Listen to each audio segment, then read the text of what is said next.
ॐ नमो भगवते वासुदेवाय। ॐ नमो भगवते वासुदेवाय। ॐ नमो भगवते वासुदेवाय। ॐ अज्ञानतिमिरञ्जस्य ज्ञानाञ्जनशलाकये चक्षुरुन्मीलितं येन तस्मै श्रीगुरवे नमः। श्रीचैतन्यमनोभीष्टं स्थापितं येन भूतले स्वयं रूपगदामह्यं ददाति स्वपदान्तिकं। वन्देऽहं श्रीगुरु श्रीयुतपथकमलं श्रीगुरुन् वैष्णवां च श्रीरूपं साग्रजातं सगनरघुनाथान्वितं तां सजीवं साद्वैतं सावधूतं परिजनसहितं कृष्णचैतन्यदेवं श्रीराधा कृष्णपादान् सगनललिता श्रीविशाखान्वितं च। हे कृष्णा करुणा सिन्धु दीनबन्धो जगत्पदे गोपेश गोपिका कान्त राधा कान्त नमोऽस्तु ते। जयदां सुरधौ पङ्गोर्मम मन्दमतेर्गति मत्सर्वस्य पादाम्बोजौ राधा मदनमोहनौ दिव्यत्वृन्दारण्यकल्पद्रुमादः श्रीमद्रत्नाकारो सिंहासनोऽस्तौ श्रीमद् राधा श्रीलगोविन्ददेवो प्रेस्ते लिबि सेव्यमानो स्मरामि। श्रीमान् रासरसारम्भि वंशी वटतटस्थित कर्षन् वेणुस्वनैर्गोपीर्गोपीनाथ श्रियस्तु नः। तप्तकाञ्चन गौराङ्गी राधे वृन्दावनेश्वरी वृषभानुसुते देवी प्रणमामि हरिप्रिये। वाञ्छाकल्पतरुभ्यश्च कृपा सिन्धुभ्येव च पतितानां पावनेभ्यो वैष्णवेभ्यो नमो नमः। नमः ॐ विष्णुपादाय कृष्णप्रेष्ठाय भूतले श्रीमते भक्तिविकास स्वामिनिति नामिने। नमः ॐ विष्णुपादाय कृष्णप्रेष्ठाय भूतले श्रीमते भक्तिवेदान्त स्वामिनिति नामिने। नमस्ते सारस्वते देवे गौरवाणी प्रचारिणे निर्विशेष शून्यवादी पाश्चात्य देशतारिणे श्रीकृष्ण चैतन्य प्रभु नित्यानंद श्री अद्वैत गदाधर शिवासादि गौर भक्त वृंद। हरे कृष्ण कृष्ण कृष्ण हरे हरे हरे राम राम राम हरे हरे। मुखं करोति वाचलं पुंगं लङ्घयते गिरिं यत्कृपातमहं वन्दे श्रीगुरुं दीनधारणं। नाम श्रेष्ठं मनुमपि सच्चिपुत्रम् अत्र स्वरूपं रूपं तस्याग्रजमुरुपुरीं माधुरीं गोष्ठवतीं राधाकुण्डं गिरिवरमहोराधिका माधवासं प्राप्तो यस्य प्रतीदिव श्रीगुरुं तं नतोऽस्मि। भूतैर्महद्भिर्यैमां पुरो विभो निर्माय चेते यतमूष पुरुषः भुङ्क्ते गुणान् षोडश षोडशात्मक सोऽलङ्कृशिष्ट भगवान् वचांसि मे। பரமபுருஷ பகவான் பிரபஞ்சத்தினுள் சயனிப்பதின் வாயிலாக மூலப்பொருட்களை கொண்டு படைக்கப்பட்டுள்ள ஜட உடல்களை இயக்குகிறார். 16 பிரிவுகளை கொண்ட ஜடகுணங்கள் அவரது படைக்கும் கருவிகளாக உள்ளன. மேலும் தமது புருஷ அவதாரத்தில் தோன்றும் பகவான் ஜடகுணங்களின் 16 பிரிவுகளிடம் ஜீவராசி கட்டுப்பட்டு கிடக்குமாறு செய்கிறார். அந்த முழுமுதற் கடவுள் கருணை கூர்ந்து எனது கூற்றுகளை கௌரவிப்பாராக. ஸ்ரீல பிரபுபாத் கி ஜெய். இன்னைக்கு ஞாயிற்றுக்கிழமை, அதனால ஒரு நாள் ஒரு புதுவிதமான தலைப்புகள்ல பேசலான்ட்டு முடிவு பண்ணியிருக்கேன். மகாராஷ்டிரா சேர்ந்த ஒரு எந்த நூற்றாண்டுன்னு தெரியல, வரலாற்றுல இடம்பெற்ற ஒரு மிகப்பெரிய பக்தை சக்குபாயின்னு ஒருத்தர். ஒரு எளிமையான குடும்ப பெண். பெருசா பகட்டா ஒன்றும் கிடையாது. அவங்களுடைய வாழ்க்கை வரலாறு பற்றி இன்னைக்கு பார்ப்போம். பகவான் பகவத்கீதையில சொல்றார், பெரிய பெரிய விஷயங்கள்லாம் நீ எனக்கு செய்ய தேவையில்லை, ஆனா தூய்மையான இதயத்தோட என்ன நீ வணங்கணும் அப்படின்னு தான் பகவான் சொல்றார். பத்திரம் புஷ்பம் ஃபலம் தோயம் யோமே பக்தியா பிரயச்சதி ததஹம் பக்தி உபஹத்திரம் அஷ்னாமி பிரயதாத்மனுக. இந்த ஸ்லோகத்துல மட்டும் பக்தின்ட்டு 3 முறை சொல்றார். இந்த பக்தி எப்படிப்பட்டதா இருக்கணும்னா, எளிமையா உண்மையா இதயத்துல இருந்து வரக்கூடியதா இருக்கணும். யாருக்காகவும் வேஷம் போட தேவையில்லை. பக்தின்றது திணிக்க முடியாதது, அது இயல்பாக வர வேண்டியது. இப்ப அது நல்லதுன்னு நினைச்சிட்டு நம்ம எல்லாம் பக்தி செய்றோம். இப்ப நமக்கு வந்து நாம இயல்பான பக்தர்களானா இல்ல. நம்ம ஒரு செயற்கையா தான் இத செய்றோம். ஆனா இயல்பான பக்தர்கள் எப்படி இருப்பாங்க அப்படின்னும் போது, அந்த அந்த பக்தர்களுடைய வாழ்க்கைய கூர்ந்து கவனிக்கும் போது தான் நமக்கு தெரியும், இவங்க இயல்பான பக்தர்கள் அப்படின்ட்டு. சக்குபாய் அப்படிப்பட்ட ஒரு பக்தை தான். பக்தி பயிற்சி பண்ணி பக்திக்கு வரல. நம்மள மாதிரி கிடையாது அவங்க. நம்ம வந்து கட்டாயப்படுத்துறோம். நம்ம மனத நிலை நிறுத்துவதற்கு கஷ்டப்படுறோம். பக்தி செயல்களில் நம்முடைய மனதை நிலைநிறுத்துறதுக்கு பயங்கரமா கஷ்டப்படுறோம். சக்குபாய் அப்படி கிடையாது. அவங்க இயல்பாவே பக்தர். இந்த நிலைய தான் நம்ம அடையணும்னு சொல்றோம். அப்ப இந்த நிலை அடைய முடியாத நிலை கிடையாது. நம்ம இயல்பா பக்தரா தான் இருந்தோம். ஒரு கிணறு தோண்டும்போது, அந்த கிணத்துல வெளிய இருந்து தண்ணி ஊத்துறதில்ல. மண்ண எடுத்துட்டோம்னா தண்ணி கீழ இருந்து ஊறுது. அப்படியே வரும். வெளிய இருந்து தண்ணி எடுத்துன்னு வந்து அந்த கிணத்துல ஊத்துறோமான்னா இல்ல. மண்ண எடுத்துட்டோம்னா கிணத்துல அடியில தண்ணி இருக்கு. அது போல தான் நாம. ஆனா இப்ப நாம வந்து இயல்பான பக்தர்கள்ன்னு சொல்ல முடியாது. நம்முடைய அழுக்குகளை எடுக்கும்போது, நாம இயல்பான பக்தர்களா மாறிடுவோம். இப்ப நாம செய்ற வேலை, நம்மை தூய்மைப்படுத்தும் வேலை. பக்தி தொண்டு முதல்ல ம ஜீவர்கள் மனிதர்களை தூய்மைப்படுத்தும். தூய்மைப்படுத்தினதுக்கு அப்புறம் அவங்களுடைய உண்மை சொரூபம் வெளிப்படும். சக்குபாய் ஒரு இயல்பான பக்தர். அதனால அவங்க வந்து ஒரு வீட்ல வளர்க்கப்பட்டாங்க. அந்த வீட்ல வந்து மாமியார் மிகவும் கொடுமையானவள். எல்லா வீட்டு வேலைகளையும் செய்யணும். ஆனால் சக்குபாய்க்கு வந்து எப்பொழுதும் கிருஷ்ண ஸ்மரணம். எப்பொழுதும் கிருஷ்ணரை பாடிக்கொண்டிருந்தாள். அந்த மாமியார் மட்டும் ஒரு விஷக்கிருமி. அதனால பல இன்னல்களுக்கு சக்குபாய் ஆளாறாங்க. அ அனைத்தையும் பொறுமையா தான் தாங்குறா. அவங்க அத நான் இயல்பான பக்தர்கள் எப்படி இருப்பாங்கன்னா, அத மாமியார வந்து ஒரு ஒரு வில்லியா பார்க்கல. தாயாகத்தான் பார்க்குறாங்க. ஏன்னா, கிருஷ்ணரோட சரியான சம்பந்தம் வைத்திருப்பவர்கள் வந்து யாரையுமே தப்பா பார்க்க மாட்டாங்க. எல்லாம் அவன் செயல்ன்னு நெனச்சுப்பாங்க. ஆனால், அந்த மாமியார் எவ்ளோ மேக்ஸிமம் அவங்கள படுத்த முடியுமோ, அவ்வளோ படுத்துறாங்க. வேலைகள் செய்யணும், வெகு தூரம் போய் தண்ணி கொண்டாரணும். அப்பல்லாம் அந்த காலத்துலலாம் வட இந்தியால வந்து நம்ப ஊர்லலாம் நெல்லு குத்துறா மாரி, அவங்க அங்க வந்து கோதுமைய அரைக்கணும். சப்பாத்தி செய்யணும்னா கோதுமைய அரைக்கணும். ஒரு முறை 2 மூட்டை கோதுமைய வச்சுட்டு நீ அரைக்கணும் அப்படின்னு சொல்லிர்றாங்க. சக்கப்பை சரிம்மா அரைக்கிறேன்ட்டு அரைக்க ஆரம்பிக்கிறாங்க. இரவு ஆகிறது முடியல. அப்படியே மயங்கி கீழ விழுந்துர்றாங்க. தூங்கிடுறாங்க. காலையில எழுந்து பார்த்தா எல்லாம் அரைச்சு அழகா அடுக்கி வைக்கப்பட்டிருக்குது. அததான் நீங்க அந்த போஸ்டர்ல பார்த்திருப்பீங்க. சக்குபாய் வந்து மாவு அரைக்கிறாங்க. பக்கத்துல கிருஷ்ணர் அரைச்சிடுறாரு எல்லாத்தையும். புரியவே இல்ல. மாமியாருக்கு புரியல. இவ அரைச்சுட்டாளா என்னன்னு தெரியல. எப்படி அரைக்கப்பட்டிருக்கு அவ்வளவுதான். ஒவ்வொரு முறையும் நகர சங்கீர்த்தனம் நடக்கும் ஊர்ல. அது இயல்பாகவே எல்லா பக்தர்களும் அங்க நெறைய பக்தர்கள் இருந்தாங்க. அங்க பண்டரிபுரத்துக்கு தொடர்ந்து போகக்கூடியவர்களா இருந்தாங்க. ஒரு பண்டிகைகளுக்கும் கால்நடையா அந்த ஊர்லேருந்து பண்டரிபூருக்கு போவாங்க. அப்ப கீர்த்தன் நடக்கும்போது அதுல போய் சேர்ந்து கொள்ள வேண்டும்னு ஆசைப்படுவாங்க, சக்குபாய். ஆனா மாமியார் தடுத்து தடுத்து நிறுத்திருவாங்க. இந்த வேலை செய், அந்த வேலை செய் அப்படின்னு சொல்லிட்டு. அப்ப அவங்க கிருஷ்ணருடைய விக்கிரகத்த அங்க இடுப்புலயே சின்னதா வச்சிருப்பாங்க. அத வந்து இடுப்புலயே இப்படி சொருவி வச்சிருப்பாங்க. எப்பல்லாம் நேரம் கிடைக்குதோ அப்ப எடுத்து "பாண்டுரங்கா" அப்படின்னு சொல்லிட்டு பாடுவாங்க. அவங்களுக்கு ஒரு இவ்வளோ வீட்டு வேலைகள் இருக்கிறதுனால, அவங்களுக்கு வந்து நேரம் வந்து அப்படி கிடைக்காது.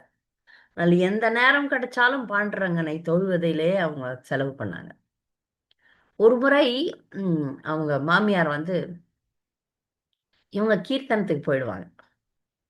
இப்போ கீர்த்தனத்துக்கு போனே அவங்க கால்ல வந்து சூடு வைக்கிறேன்னு சொல்லிட்டு 2 கம்பி எடுத்துன்னு வந்து நல்லா பழுக்க காய வைப்பாங்க. காய வச்சு கால்ல சூடு போடலான்னு வரும்போது,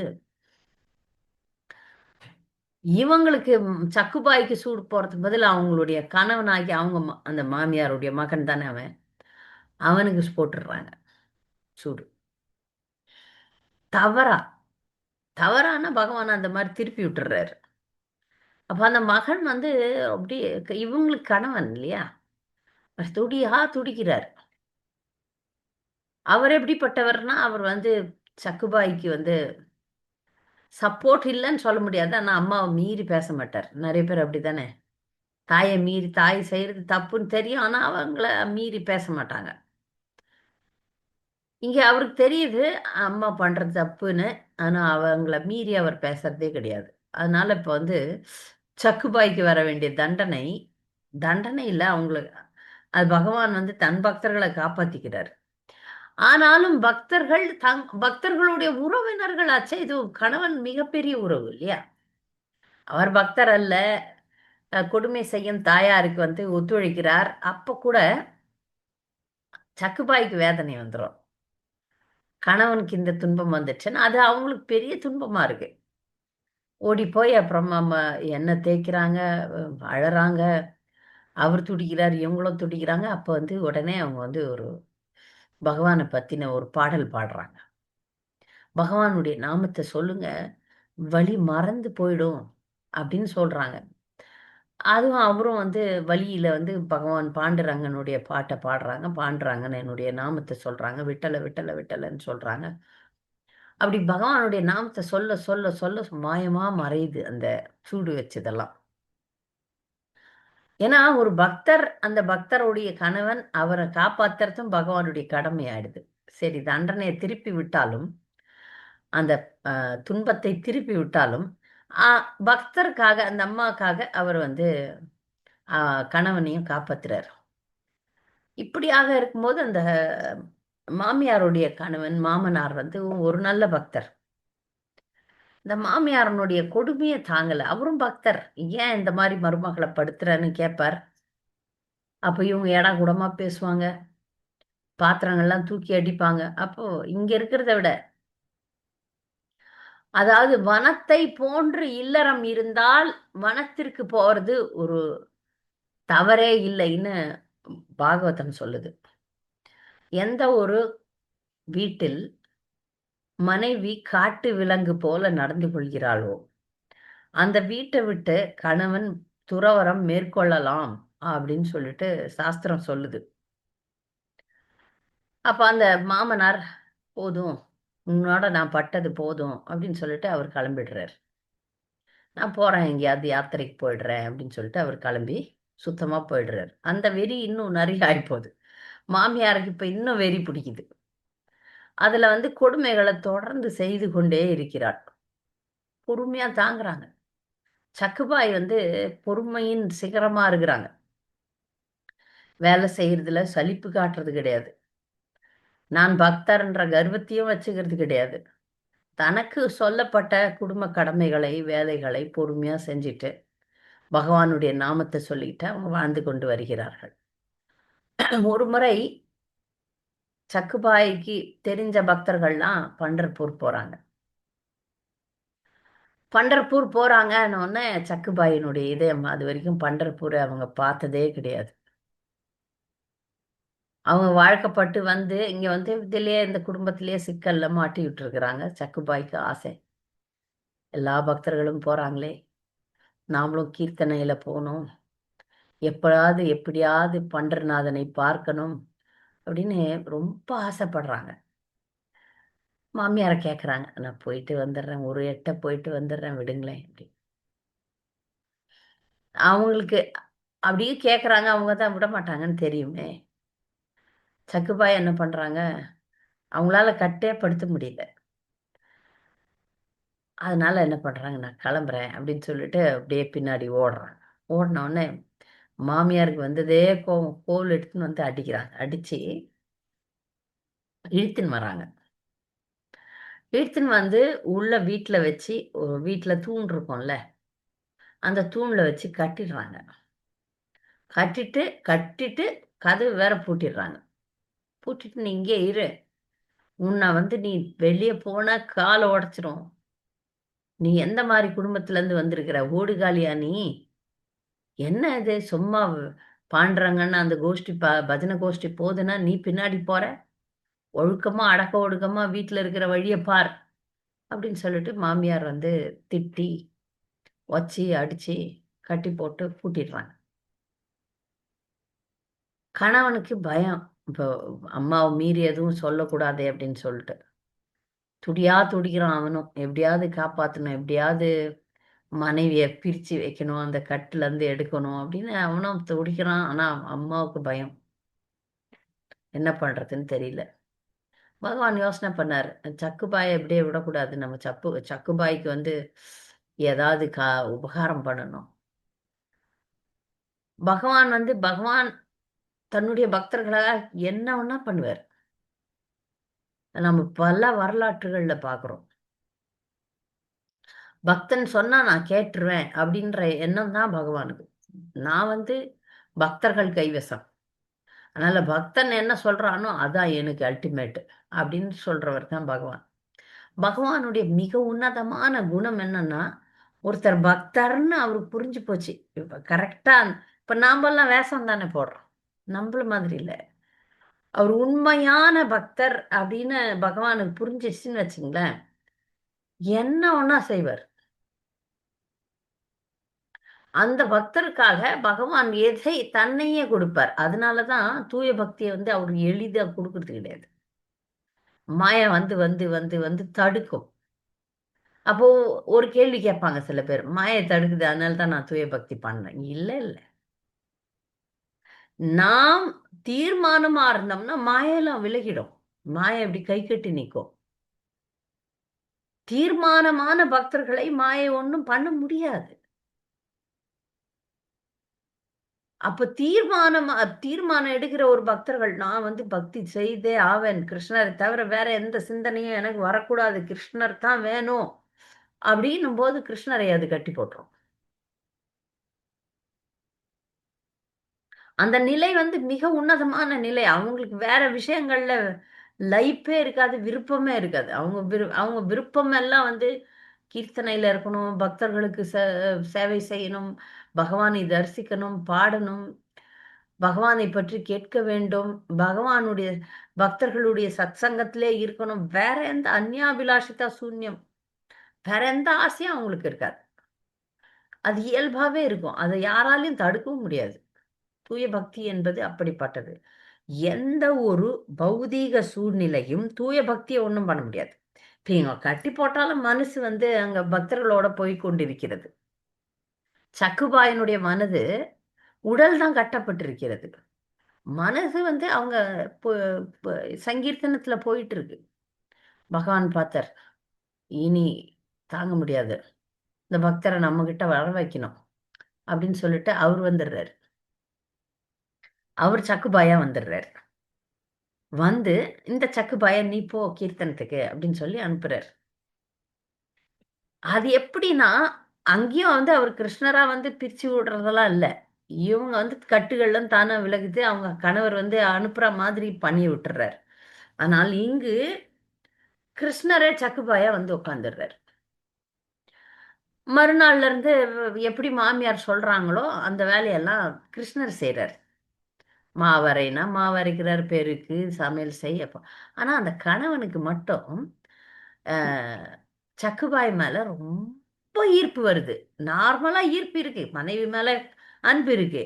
ஆனால் இந்த கிருஷ்ணரா வந்திருக்கிறார்ல, அப்ப தகதகன்னு வேற இருக்கிறாரு. மனைவி வந்து தகதகன்னு நல்ல அழகான ஆடைகளை அணிஞ்சிருக்கா. அவருக்கு ரொம்ப இப்ப வந்து என்னன்னா, அம்மா விட்டுட்டு பொண்டாட்டி சொல்றதே நிறைய கேட்கிறாரு. அம்மாவுக்கு புரியல. ஆனா மாமியாராலையும் ஒண்ணும் பண்ண முடியல. ஒரு சூழல் எப்படி ஒரு சூழல்னா, மாமியார் வந்து சக்குபாய ஒண்ணுமே பண்ண முடியல. ஏன்னா வந்திருக்கிறது கிருஷ்ணர். ஆனாலும் சக்குபாயாக வந்திருக்கும் கிருஷ்ணர் நல்லாவே வேலை செய்யறாரு, எல்லாம் பண்றாரு, மயக்கிறாரு, எல்லாம் ஒரு ஒரு இந்த வீட்டுல ஏதோ ஒரு மாயை இருக்குன்னு தெரிய ஆரம்பிச்சிடுது. அங்க கணவன் ரொம்ப சந்தோஷமா இருக்கிறான். வெத்தலை பாக்கு போடுறதும், பாடுறதும், ஏன்னா ஏதோ முதல்ல இருந்த சூழ்நிலை இல்லைன்னு கணவனுக்கு நல்லா தெரியுது. ஆனா அதுக்கு காரணம் என்னன்னு தெரியல. அதே போல அந்த மாமியாரும் உணர்றா, என்னவோ நடக்குது, ஆனா இன்னும் புரியல. அவ கொடுமை பண்ணணும்னு நினைக்கிறா, கொடுமை பண்ண முடியல. அடிக்கலான்னு வருவா, கை ஓங்கும், ஆனா அடிக்க முடியாது. ஏதோ ஒரு விஷயம் நடக்குது அப்படின்னு சொல்லிட்டு இங்க காலம் ஓடுது. அங்கு பண்டர்புரத்துக்கு சென்ற சக்குபாய் கூட்டத்தோட போறா. இதே ஒரு சூழ்நிலை. எந்த ஒரு பக்தர் பகவான வாழ்நாளிலே பார்க்கலன்னு வச்சுக்கோங்களேன். முதல் முறையா பகவான பார்த்தா, அங்க அந்த பக்தருடைய நிலை சொல்ல முடியாதாம். இவ்ளோ நாள் கழிச்சு உன்னை நான் பார்க்கறனே, உன்னை நான் தரிசிக்கிறனே அப்படின்னு சொல்லிட்டு. எங்க ராதா மாதவ 2 நாள் பார்க்கலைன்னா, 3வது நாள் உங்களுக்கு கண்ணீர் வரும். எப்படி திருப்பானாழ்வார் வாழ்க்கை முழுக்க வெளிய நின்னு தம்புரால நின்னு பாடுவார். அவர் அனுமதியே கிடையாது. ஏன்னா, அவர் தாழ்ந்த குலத்துல பிறந்தவர். பாணன் அப்படின்னா ஒரு தாழ்ந்த குலம். அந்த தாழ்ந்த குலத்துல பிறந்தவருக்கு ஸ்ரீரங்கத்துல அனுமதி இல்ல. அப்ப அவர் வெளிய நின்னு பாடுவார். ஒரு பிராமணன் நீர் கொண்டு போறான். அ பூஜாரி. பகவானுக்கு அபிஷேகம் பண்றதுக்கு உற்சவமூர்த்திக்கு அபிஷேகம் பண்ணணும். அதுக்கு காவிரியிலேருந்து தண்ணி கொண்டு போறார். ஆழ்வாருடைய நிழல் நிழல் அவர் மேல பட்டதுக்கு ஒரு கல் எடுத்து என்னுடைய மடி போயிடுச்சு, என்னுடைய தூய்மை போயிடுச்சுன்னு ஒரு கல் எடுத்து அடிக்கிறார். இப்ப திருப்பானாழ்வார் ஒதுங்குறார். ஆனாலும் கல் பட்டு இங்க பட்டு ரத்தம் வருது. அவர் ஆனா திருப்பானாழ்வார் அதை ஒரு அவர்கிட்ட மன்னிப்பு கேட்கிறார். உங்களுடைய பூஜைக்கு நான் தடையா நின்னுட்டேனே, என்ன மன்னிச்சிருங்கோ அப்படின்னு சொல்லி ஓரம் ஒதுங்குறார். இந்த பூஜாரி வேகமா வெடுக்குன்னு போறாரு. இந்த தண்ணிய கீழ ஊத்திட்டு வேற தண்ணி எடுத்துக்கிட்டு, ச்சே! அபச்சாரம், அபச்சாரம் அப்படின்னு சொல்லி நொந்து கொண்டு போகிறார். ஆனால் அங்கு ரங்கநாதருக்கு வந்ததே கோபம். கோயிலினுடைய கதவு தானாக சாத்தப்பட்டுகிறது. தானா மூடிச்சு. உள்ள இருந்து பகவான் சொல்றார், "நீ மிகப்பெரிய வைஷ்ணவ அபராதம் பண்ணியிருக்க. போ திருப்பானாழ்வாரை உன்னுடைய தோளில் சுமந்து கொண்டு ஸ்ரீரங்கம் கோயில் எவ்வளோ பெருசு. அத நீ வலம் வந்து உள்ள வந்தினா தான் நான் கதவு திறப்பேன். இல்லன்னா திறக்க மாட்டேன்." இப்ப நிழல் பட்டுச்சுன்னு சொல்லி கல்லெடுத்து அடிச்சவருக்கு, பகவான் சரியான பாடம் புகட்டுறார். "நீ போ, நீ தூக்கின்னு வா திருப்பானாழ்வாரை. அவர் என் பக்தர். நீ அவர அவமானப்படுத்திட்ட" அப்படின்னு சொல்றார். இவர் போறார். ஆ ஆழ்வார தூக்கறதுக்கு வரார். அப்போ ஆழ்வார் பயந்து ஓடுறார். "நீங்க என்ன தொடப்படாது. இப்ப என் நிழல் பட்டதுக்கே எனக்கு அடி குடுத்து எனக்கு ரத்தம் வருது. நீங்க என்ன தொடாதீங்க" அப்படின்னு ஓடுறார். கால்ல விழுந்து கதறி அழுது அவரை கட்டாயப்படுத்தி தோள் மேல வச்சு தூக்கின்னு வலம் உள்ள வரும்போது கதவு திறக்கிறது. முதல் முறையா அவர் இது பேரு அமலநாதிபுரம் பிரான் 10 பாசுரம். திருவடியிலிருந்து திருமுகம் வரைக்கும் தரிசிக்கிறார். திருவடியிலிருந்து ஆரம்பிக்கிறார் அந்த பாசுரத்த. அப்படியே ஒண்ணு ஒண்ணா திருவடி, திருவயிறு, திருமார்பு அப்படின்னு சொல்லிட்டு 10 பாசுரம். 10வது பாசுரம் தான் இந்த திருமுகத்தை பாடுறார். "கொண்டல் வண்ணனை கோவலனாய் வெண்ணெய் உண்ட வாயன் என் உள்ளம் கவர்ந்தானே அண்டர்கோன் அணியரங்கன் என் அமுதினை கண்டகன்கள் மற்றொன்றை காணாவே." முதல் முறையா அவர் ரங்கநாதனை தரிசிக்கிறார். இந்த தரிசிக்கிற இந்த கண்கள் வேற எதையும் பார்க்கக்கூடாதுன்னு சொல்றார். அவர் வாழ்நாள்ல அவர் ரங்கநாதரை பார்த்ததே இல்ல. நம்மலாம் தினமும் பார்ப்போம், தினமும் தரிசனம் பண்ணுவோம். ஒரு பக்தியும் கிடையாது, ஒண்ணும் வரல. அவர் அப்பவே உயிரை விடுறார். திருப்பாணாழ்வார் பாடின ஒரே பாசுரம். ஒரே முறை தரிசனம் பண்ணார். அந்த தரிசனம் பண்ணி ரங்கநாதரை பார்த்து தன்னுடைய தேகத்தை விட்டு விடுகிறார். இனி வேற யாரையும் நான் தரிசிக்க மாட்டேன். உன்னை பார்த்தாச்சு, அதான் எனக்கு அல்டிமேட். அதான் எனக்கு இறுதி. இதுக்கப்புறம் நான் வேற எதையும் பார்க்கறது இல்லை.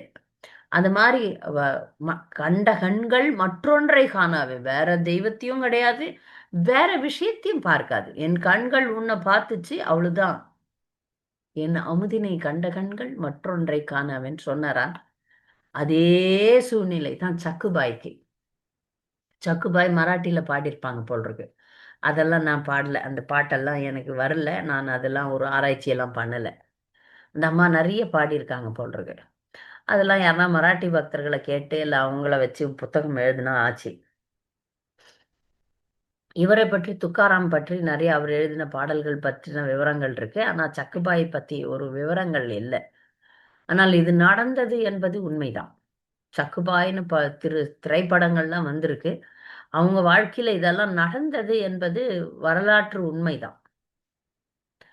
அதன் பிறகு அதே போல திருப்பானாழ்வார் எப்படி தன் தேகத்தை விட்டுட்டாரோ, இதுக்கப்புறம் வேற எதுவும் எனக்கு வேண்டான்னு, பண்டரநாதனை பாண்டுரங்கனை பார்த்ததுக்கு அப்புறம் எனக்கு எதுவும் வேண்டான்னு சொல்லிட்டார் சக்குபாய். நீ உன்னை பார்த்த என்னுடைய விதி முடியட்டும் அப்படின்னு சொல்லிட்டு அங்கேயே சக்குபாய் உயிரை விட்டுறான். சரி, பக்தர்கள் பரமபதம் அடைகிறாங்க, பகவானுடைய வைகுண்டம் அடைகிறாங்க, அதெல்லாம் பரவாயில்ல. கூட வந்த பக்தர்கள்லாம் என்ன ஆவாங்க? யாருக்கு எப்படி பதில் சொல்றது? அந்த காலம் கொஞ்சம் கபடத்த காலம். இப்போ போலன்னா கேஸு, கோர்ட்டு, போலீஸு, போஸ்ட்மார்ட்டம்னு அலையணும். அது கபடத்த காலம். வந்தாங்க, போயிட்டாங்க. எல்லாரும் நம்புறாங்க. சரி, இங்கேயே தகனம் பண்ணிடலான்ட்டு தகனம் பண்ணிடுறாங்க. அவ்வளோதான் ஆச்சு. பக்தர்கள்லாம் திரும்புறாங்க. ஆனால் இங்கு ருக்மிணி தேவி ரொம்ப நாளா, என் கணவர் போய் அங்க மாட்டிட்டு இருக்கிறாரு அந்த மாமியார்கிட்ட, சக்குபாயுது மாமியார்கிட்ட. கருடாழ்வான் கிட்ட சொல்றாங்க, போய் என்னுடைய கணவரை கூட்டின்னு வரணும். இது என்ன அங்க போய் உட்காந்துட்டாரு, அவர் இல்லாம நான் எப்படி இருப்பது அப்படின்போது, அப்ப அவங்க சொல்றாங்க, அப்ப கணவன் அங்க போய் இருக்கிறது சக்குபாயா இருக்கிறாங்க. நம்ம இன்னொரு சக்குபாய் அங்க வச்சாதான் அவரை மீட்க முடியும். அதனால இறந்து போன சக்குபாயை உயிர்ப்பிக்க வேண்டும்னு சொல்றாங்க. இது இங்க ஒரு விஷயம் நடந்து கொண்டிருக்கிறது. ருக்மிணி, கருடாழ்வார் மற்றவங்க எல்லாம் இந்த ஆலோசனை பண்றாங்க. பகவான் இங்க திரும்பி வரணும்னா, பகவான் போய் அங்க அவங்க வீட்டுல மருமகளா இருக்கிறார். அவரை மீட்க வேண்டும். அவர் தன்னுடைய பக்தருக்காக சேவை செய்து கொண்டிருக்கிறார். தன்னுடைய பக்தனுக்காக என்ன சேவை ஒன்னா செய்வர். இது பகவானுடைய மிகப்பெரிய குணம் என்பதை நாம் புரிந்து கொள்ள வேண்டும். தன்னுடைய பக்தருக்காக பகவான் என்ன வேணா செய்வார். யுதிஷ்ட மகாராஜர் ராஜசூய யஜ்யம் நடத்தினப்ப ஒருத்தர் ஒரு ஒரு விஷயத்துக்கு நாங்க இதை செய்றோம், அதை செய்றோம், அதை பண்றேன், இதை பண்றேன்னு ஒரு ஒரு வேலையை எடுத்துக்கிட்டாங்க. ஆனால் கிருஷ்ணர் வரக்கூடிய விருந்தாளிகளுடைய பாதங்களை கழுவுற வேலையை எடுத்துக்கிட்டார். இந்த உலகத்தை கட்டுப்படுத்தும் பகவான், ரட்சிக்கும் பகவான், காக்கும் பகவான், இதை விட ஒரு போஸ்டே கிடையாது உலகத்துல. மிகப்பெரிய போஸ்ட் எதுன்னா கடவுளுடைய போஸ்ட் தான். அந்த போஸ்டை யாரும் வாங்கவே முடியாது. அதை அடைய முடியாத ஒரு பதவி. இல்லைன்னா மனிதர்கள் அதை கூட அடைஞ்சிடலான்னு போட்டி போடுவாங்க, சண்டை போடுவாங்க. உலகத்துல இருக்கிற பதவிகள்லாம் அப்படித்தானுங்க. அது இஸ்கான் டெம்பிள் பிரசிடென்ட் பதவி கூட அப்படித்தான். அப்படித்தான். அதனால பக்தர்கள் பதவிகளுக்கு யான் போய் இந்திரலோகமாலும் அச்சுவை பெருணும் வேண்டேன்ற எண்ணத்தோடு தான் வாழணுமே தவிர, அரசியல்வாதிகளாகுவதற்கோ தலைவர்களாக ஆகுவதற்கோ நான் இது நான் அது அப்படின்னு மாறத்துக்கு விருப்பப்படுவதில்லை. எந்த ஒரு தலைமை பதவிக்கும் பக்தர்கள் விரும்புறதில்லை. ஆனால் இந்த பௌதிக உலகத்துல பதவிகளுக்கு தான் ஆசை. பகவான் அந்த பதவி அவருடைய பதவி யாருமே அடைய முடியாது. ஆனால் யாரால அவரை விட மேன்மையாக முடியும்னா அவருடைய தூய பக்தர்கள். தூய பக்தர்களுக்கு அவர் அடிமையாயிடுறார். தூய பக்தர்களுக்கு அவர் சேவை பண்றார். யுதிஷ்டர் மகாராஜருடைய விருந்தினர்களை கவனிக்கிற வேலையை பகவான் எடுத்துக்கிறார். அர்ஜுனன் மிக நெருங்கிய உறவினன், நண்பன், தோழன், அன்பன். அவருக்கு தேர் ஓட்டுறார். அது போல சக்குபாய்க்கு வீட்டு வேலை செய்யறாரு. பாத்திரம் துளக்குறாரு, பெருக்கிறாரு, தண்ணி கொண்டாடுறாரு, எல்லாம் பண்றாரு. யாத்திரைக்கு போயிட்டு வந்த பக்தர்கள்லாம் திரும்பி வந்துட்டாங்க, பாக்குறாங்க. சக்குபாய் தான் செத்து போயிட்டாளே, சக்குபாய் செத்து போயிட்டான்னு சொல்றாங்க. நாங்க அங்க எரிச்சிட்டோம், எங்க கண்ணால எங்க கையால பகவான் கீர்த்தன். இங்க மாமியாருடைய கொடுமை எல்லாம் தாங்க முடியாமல் அவள் எப்படியோ கஷ்டப்பட்டு வந்தாள். பகவானை பார்த்த மாத்திரத்துல அவளுடைய உயிர் பிரிந்து விட்டது. இது நாங்கள் கண்கூடாக பார்த்தது. அப்போ சொல்றாங்க, யார் சொன்னது? எங்கள் அவர் கணவன் சொல்றாரு, என்னுடைய மனைவி இங்க தானே இருக்கிறாங்க, இப்ப தண்ணி கொண்டாட போயிருக்காங்களே. மாமியாரும் சொல்றா, இங்க தானே இருக்கிறாங்க, நாங்க தான் எல்லா கொடுமையும் தொடர்ந்து செய்து கொண்டிருக்கிறோமே அப்படின்னு சொல்றா. அந்த பக்தர்களுக்கு புரியல, இது என்ன நடக்குது, என்ன நடக்குதுங்க, என்ன மாயம். சக்குபாய் தண்ணி கொண்டாடுறதுக்கு போன கிருஷ்ண சக்குபாய் வர்றார். பார்த்தா எல்லாருக்குமே ஒரு உணர்வு ஏற்படுகிறது, இதுல ஏதோ மாயை இருக்கு அப்படின்ட்டு. ஏன்னா இந்த சக்குபாய் கிட்ட ஒரு பெரிய ஈர்ப்பு எல்லாருக்கும் பிடிக்குது. இதே ஒரு சூழல் நம்ம வந்து கிருஷ்ணருடைய லீலையில பார்க்கிறோம். பிரம்மதேவன் கிருஷ்ணரையே சோதிச்சு பார்க்கறதுக்கு முயற்சி பண்றார். புரியல. ஒரு கடவுள் வந்து இவ்வளோ மட்டமா கீழே இறங்கி வந்து இடைச்சிறுவர்களுடைய எச்சைய வாங்கி சாப்பிடுவாரா? ஆனா கடவுள்னா எப்படி? நீதிபதி எல்லாம் வந்தா அப்படியே எல்லாரும் பயபக்தியா எழுந்து இப்படி நிக்கிறோம்ல. போலீஸ் அதிகாரி வந்தா அப்படி சல்யூட் பண்றோம்ல. ஆனா அந்த கடவுள் போய் எச்ச சாப்பிட்றதும், முதுமலை ஏறி விளையாடுறதும், அப்போ வந்து அவருக்கு வந்து அது ரொம்ப மலிவா தோன்றுச்சு. கண்டிப்பா கடவுளா இருக்க முடியாது. நமக்கு கூட சந்தேகம் வந்துரும்ல. யாருன்னா எளிமையா இருந்துட்டாங்கன்னா, இவன் கண்டிப்பா பிச்சைக்காரன், இவன் பணக்காரனா அப்படின்னு தோணும் நமக்கு. சில பணக்காரர்கள் நான் பார்த்துருக்கேன். அப்படியே ஏழைங்க மாரியே இருப்பாங்க. அவங்க கிட்ட அந்த பணக்கார தனம் ஒண்ணுமே இருக்காது. இவங்க பணக்காரரா? அப்படின்னா நம்பவே முடியாது. அப்ப இங்கு பிரம்மாக்கு அந்த ஒரு பிரம்மை ஏற்பட்டு விட்டது. கண்டிப்பா இவர் கடவுள் இல்ல. இல்லன்னா நம்ம சோதிக்கலாம் அப்படின்னு ஒரு எண்ணம் வந்து இடைச்சிறுவர்களை கொண்டு போய்விட்டார். கிருஷ்ணர் பார்க்கிறார். இந்த லீலைய முடிக்கணும், திரும்பி போகணும். என்ன பண்ணலாம்? சரி. எல்லாம் மாடுகள் கிருஷ்ணரு. வளர்ந்த கன்று குட்டிகள். அன்னைக்கு கூட்டின்னு போனது வளர்ந்த கன்று குட்டிகள். அப்பதான் அகாசுரனை கொன்னுடுறார். கொல்றார். திரும்பி பார்த்தா இந்த அ அ குழந்தைகளை காணோம். கன்றுகளையும் காணோம். பிரம்மா கொண்டு போய் ஒரு குகையில வச்சிடுறார். அப்ப இவர் கிருஷ்ணர் எல்லாமே கிருஷ்ணர் ஆவறார். அந்த ஒரு வருடம் பிரம்மாக்கு அது ஒரு நாள், பூலோகத்துல அது ஒரு வருடம். அந்த ஒரு வருடம் அனைத்து விருந்தாவன வாசிகளும் மிகப்பெரிய ஆனந்த மயக்கத்துல இருக்கிறாங்க. இனம் புரியாத மகிழ்ச்சி இருக்கே! இனம் புரியாத மிகப்பெரிய ஆனந்தம் இருக்கு. ஏன்னா எல்லா கோபிகளும் அங்க விருந்தாவனத்துல இருந்த அனைத்து கோபிகளும் கிருஷ்ணருக்கு என் குழந்தையா இருந்தா நல்லா இருக்குமே. அடடா! இந்த மாரி ஒரு குழந்தை எனக்கு இருக்கணுமே! அப்படின்னு ஒரு ஆசை எப்போதும் இருந்தது. அந்த ஆசையை இந்த தருணத்தை பயன்படுத்திக் கொண்டு பகவான் பூர்த்தி செய்றார். அது பிரபுபாதர் எழுதுறாரு. அந்த விருந்தாவனமே அந்த ஒரு வருடம் அப்படியே அவ்ளோ ஆனந்தத்துல இருந்துச்சாம். யசோதைக்கு மட்டும் அந்த ஆனந்தம் கொடுக்கல பகவான். அனைத்து கோபிகளுக்கும் அவர் அனைத்து கோபிகளையும் தன்னை தாயா ஆக்குற ஒரு பாக்கியத்தை அவர் குடுக்குறார். அந்த ஒரு அந்த ஒரு ஒரு ஆனந்தம் இருக்கு பாருங்க. அந்த ஆனந்தம் வந்து பகவான் வந்து மாறு வேஷத்துல வந்திருக்கிறார். சக்குபாயா இருக்கிறார். அந்த ஆனந்தம் இருந்தது.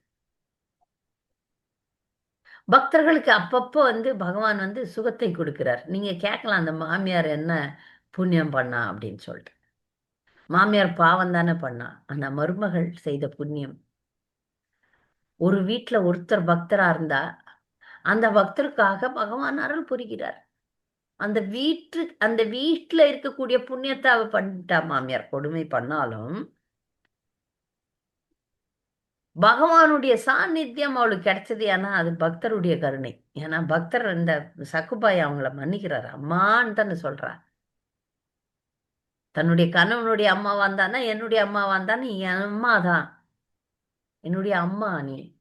அப்படின்னு மனதுல எந்த ஒரு துவேஷமும் வைக்கல சக்குபாய்.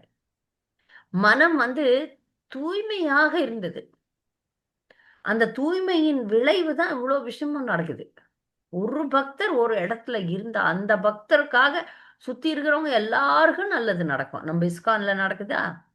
பிரபுபாதருடைய கருணை இன்னைக்கு நாம எல்லாரும் ரொம்ப ரொம்ப நல்லா இருக்கிறோம் இஸ்கான்ல. எங்க போனாலும் பிரசாதம் கிடைக்குது. எங்க போனாலும் தங்கும் வசதி கிடைக்குது.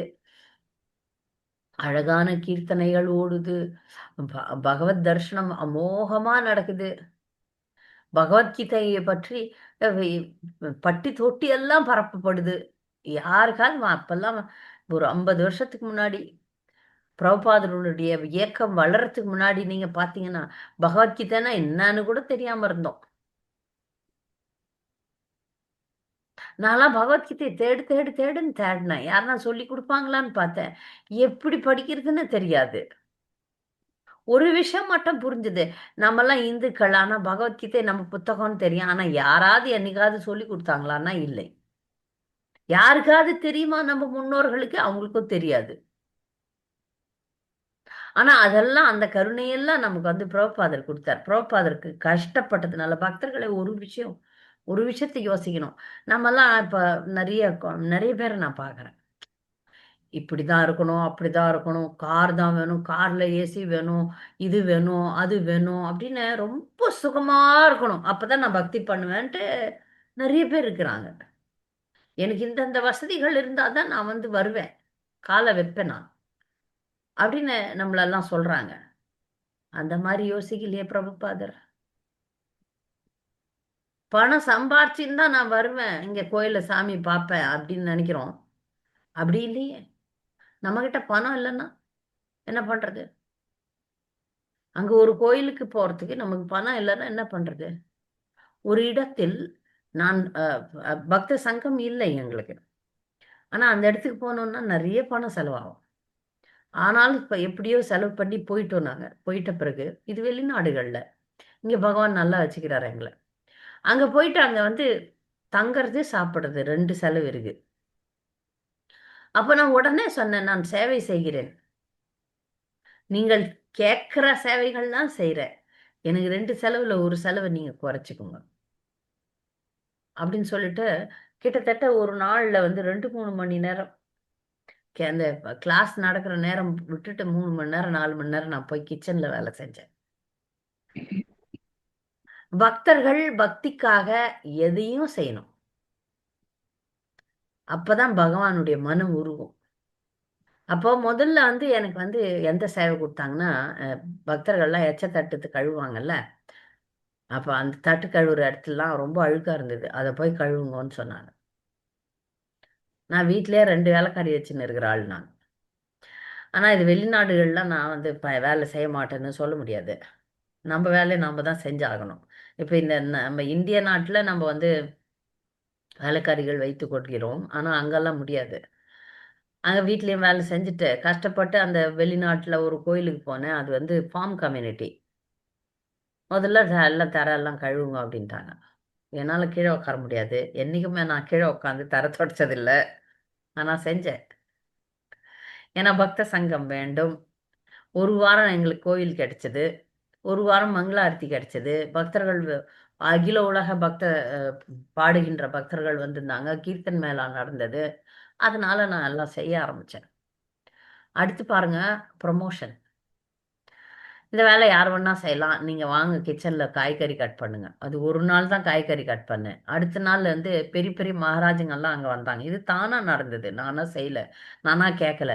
நான் அங்க வந்து அ பேசக்கூடிய வகுப்பு தரக்கூடிய அளவுக்கு அப்பவே நான் பிரச்சாரம் செய்யக்கூடிய நான் எப்பொழுதும் பிரச்சாரம் செய்த பக்தர். நான் வேலைகளை விட பிரச்சாரம் செய்யறது தான் என்னுடைய ம் முதல் சேவையாக இருந்தது. ஆனா சில இடங்கள்ல நான் பிரச்சாரம் செய்யக்கூடிய பக்தர்ன்னு வாயே திறக்க மாட்டேன். அங்க நான் வந்து செமினாரே எடுத்திருக்கலாம். ஆனா நான் சொல்லல. நான் எளிமையா தான் இருந்தேன். அப்போ அடுத்த முறை மறுநாளே அந்த அந்த 1 வார கேம்புக்கு வந்து மிகப்பெரிய மகாராஜங்கள்லாம் வந்திருந்தாங்க. அவர்களுக்கு அந்த கிச்சன்ல இருக்கிறவங்களுக்கு யாருக்குமே இந்திய சாப்பாடு செய்ய தெரியாது. அவங்க கேக்கும், பன்னும், பிஸாவும், பாஸ்தாவும் தான் செய்வாங்க. அங்க ஒரு சப்பாத்தி, ரைஸு, தாலு அதெல்லாம் செய்ய தெரியாது. அங்க யாருமே இல்ல. உடனே கேட்டாங்க. இந்த மாரி இது வந்து அ மகாராஜங்களுக்கு சமைக்கணும். யாருக்கும் எங்களுக்கு தெரியாது. நீங்க சமைக்கிறீங்களான்னாங்க. அப்ப அந்த ம உடனே பாருங்க படிப்படியா எனக்கு ப்ரமோஷன் தானாக கொடுக்கப்பட்டது. நம்ம எப்போ வந்து பகவானுக்காக எதுவுமே நான் செய்ய தயார் இருக்கணும். பிரபுபாதருடைய வாழ்க்கையில பிரச்சாரத்துக்காக நான் எதுவும் செய்ய தயார்ன்னு பிரபுபாதர் எவ்வளோ வயசுல கடந்து போனாரு. ஆனா எனக்கு இப்படிலாம் பக்தி எனக்கு எல்லாம் நல்லா இருந்தாதான் நான் பக்தி செய்வேன் அப்படின்ற ஒரு எண்ணத்தை பக்தர்கள் யாராவது வச்சிருந்தீங்கன்னா தயவுசெய்து எடுத்துருங்க.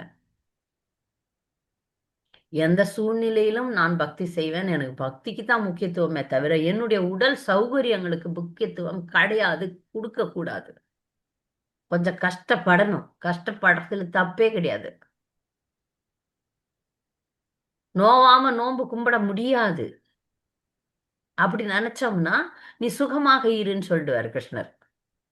சக்குபாய் அப்படிலாம் நினைக்கல. சக்குபாய் ஒரு நாள் கூட அப்படி நினைக்கல. எப்பொழுதும் உழைத்துக் கொண்டிருந்தாள். அயராது உழைத்துக் கொண்டிருந்தாள். அவள் மனசுல ஒரு களங்கம் கிடையாது. ஒரு துவேஷம் கிடையாது. அவளுடைய அந்த நல்லத்தனத்துக்காக அவங்க மாமியாருக்கு வந்து ப இது கிடைக்குது, பாக்கியம் கிடைக்குது. ஒரு பக்தர் நல்ல பக்தராகி இருந்தால், இப்ப பிரபுபாதர் ஒரு பக்தர் இந்த உலகத்துக்கே பகவத்கீதையை குடுத்துட்டார். ஆகையினால் நாம் வந்து தவம் செய்வதற்கு பயப்படக்கூடாது. நாம இப்ப தவம் செஞ்சோம்னா, நம்ம சுத்தி இருக்கிறவங்க எல்லாம் பலன் அடைய போறாங்க. நம்ம குடும்பத்தினர், நமக்கு வேண்டியவர்கள், நமக்கு தெரிந்தவர்கள் எல்லாரும் பயனடைவாங்க. நம்ம திட்டியாது இது இஸ்கான் டிவோட்டி, இஸ்கான் லூசு, இந்த திலக் போட்டுன்னு போது ஹரே கிருஷ்ணா சொல்லுது அப்படின்னு சொல்லும் போதே அவங்க வந்து கிருஷ்ண உணர்வுக்கு வராங்க. நம்மள திட்டினா கூட அது அவங்களுக்கு நல்லதுதான். அந்த நாமத்தை சொல்லிடுறாங்க. ஹரே கிருஷ்ணா சொல்லின்னு இருக்கிறாங்க. கோயிலுக்கு போறாங்க, இஸ்கானுக்கு போறாங்க, பகவத்கீதை படிக்கிறாங்கோ அப்படின்னு சொன்னாங்கன்னா கூட அது அவங்களுக்கு சிறு சிறு புண்ணியங்களை தரும். அதனால சக்குபாயினுடைய புண்ணியத்தினால மிகப்பெரிய பாக்கியத்தினால மாமியாருக்கு இந்த பாக்கியம் கிடைச்சது. கிருஷ்ணர் பக்கத்துல இருக்கிறாங்க. மனமாற்றமும் ஏற்படுகிறது இப்ப. நான் கிருஷ்ணர் பக்கத்துல இருந்து அந்த மாற்றம் நடக்கும் தானே. எல்லாமே கிடைக்கும். ஆனாலும் அந்த ஜீவன் எடுத்துக்கலன்னா பிறவிகள் பிறவிகள் தொடரும். இந்த ஜீவன் எப்படியோ மாற ஆரம்பிச்சது. இப்ப கிருஷ்ணர் இருக்கிறார் சக்குபாய் பக்கத்துல. எல்லாரும் அங்க போன பக்தர்கள்லாம் பண்டர்பூர் போன பக்தர்கள்லாம் சொல்றாங்க,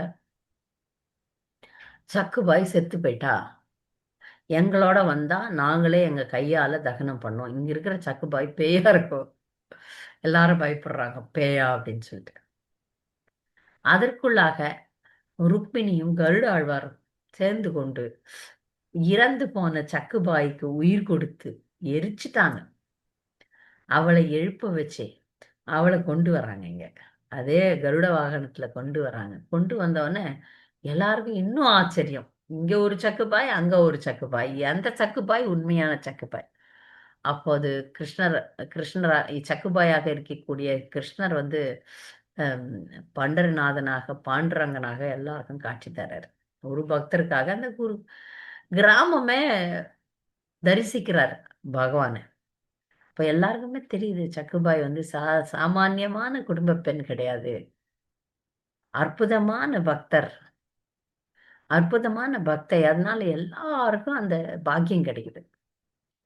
அவர் உடனடியாக சக்குபாய் நல்லா இருந்துட்டு வா, நான் உடனே வரேன்னு சொல்றாங்க. சக்குபாய் இவ்வளவுதான் முடிஞ்சு போச்சு, நான் என்னத்துக்கு இங்க இருக்கணும், பகவானே உன்னை பிரிந்து என்னால் இருக்க முடியாது அப்படின்னு வேண்டுறாங்க. அப்ப வந்து இல்லை, சில காலம் இருந்து குழந்தைகளை பெற்று நன்றாக பக்தி தொண்டு செய்து மெதுவா வா அப்படின்னு சொல்லிட்டு கிருஷ்ணர் எல்லா வாய்ப்புகளையும் அதன் பிறகு தந்தார்.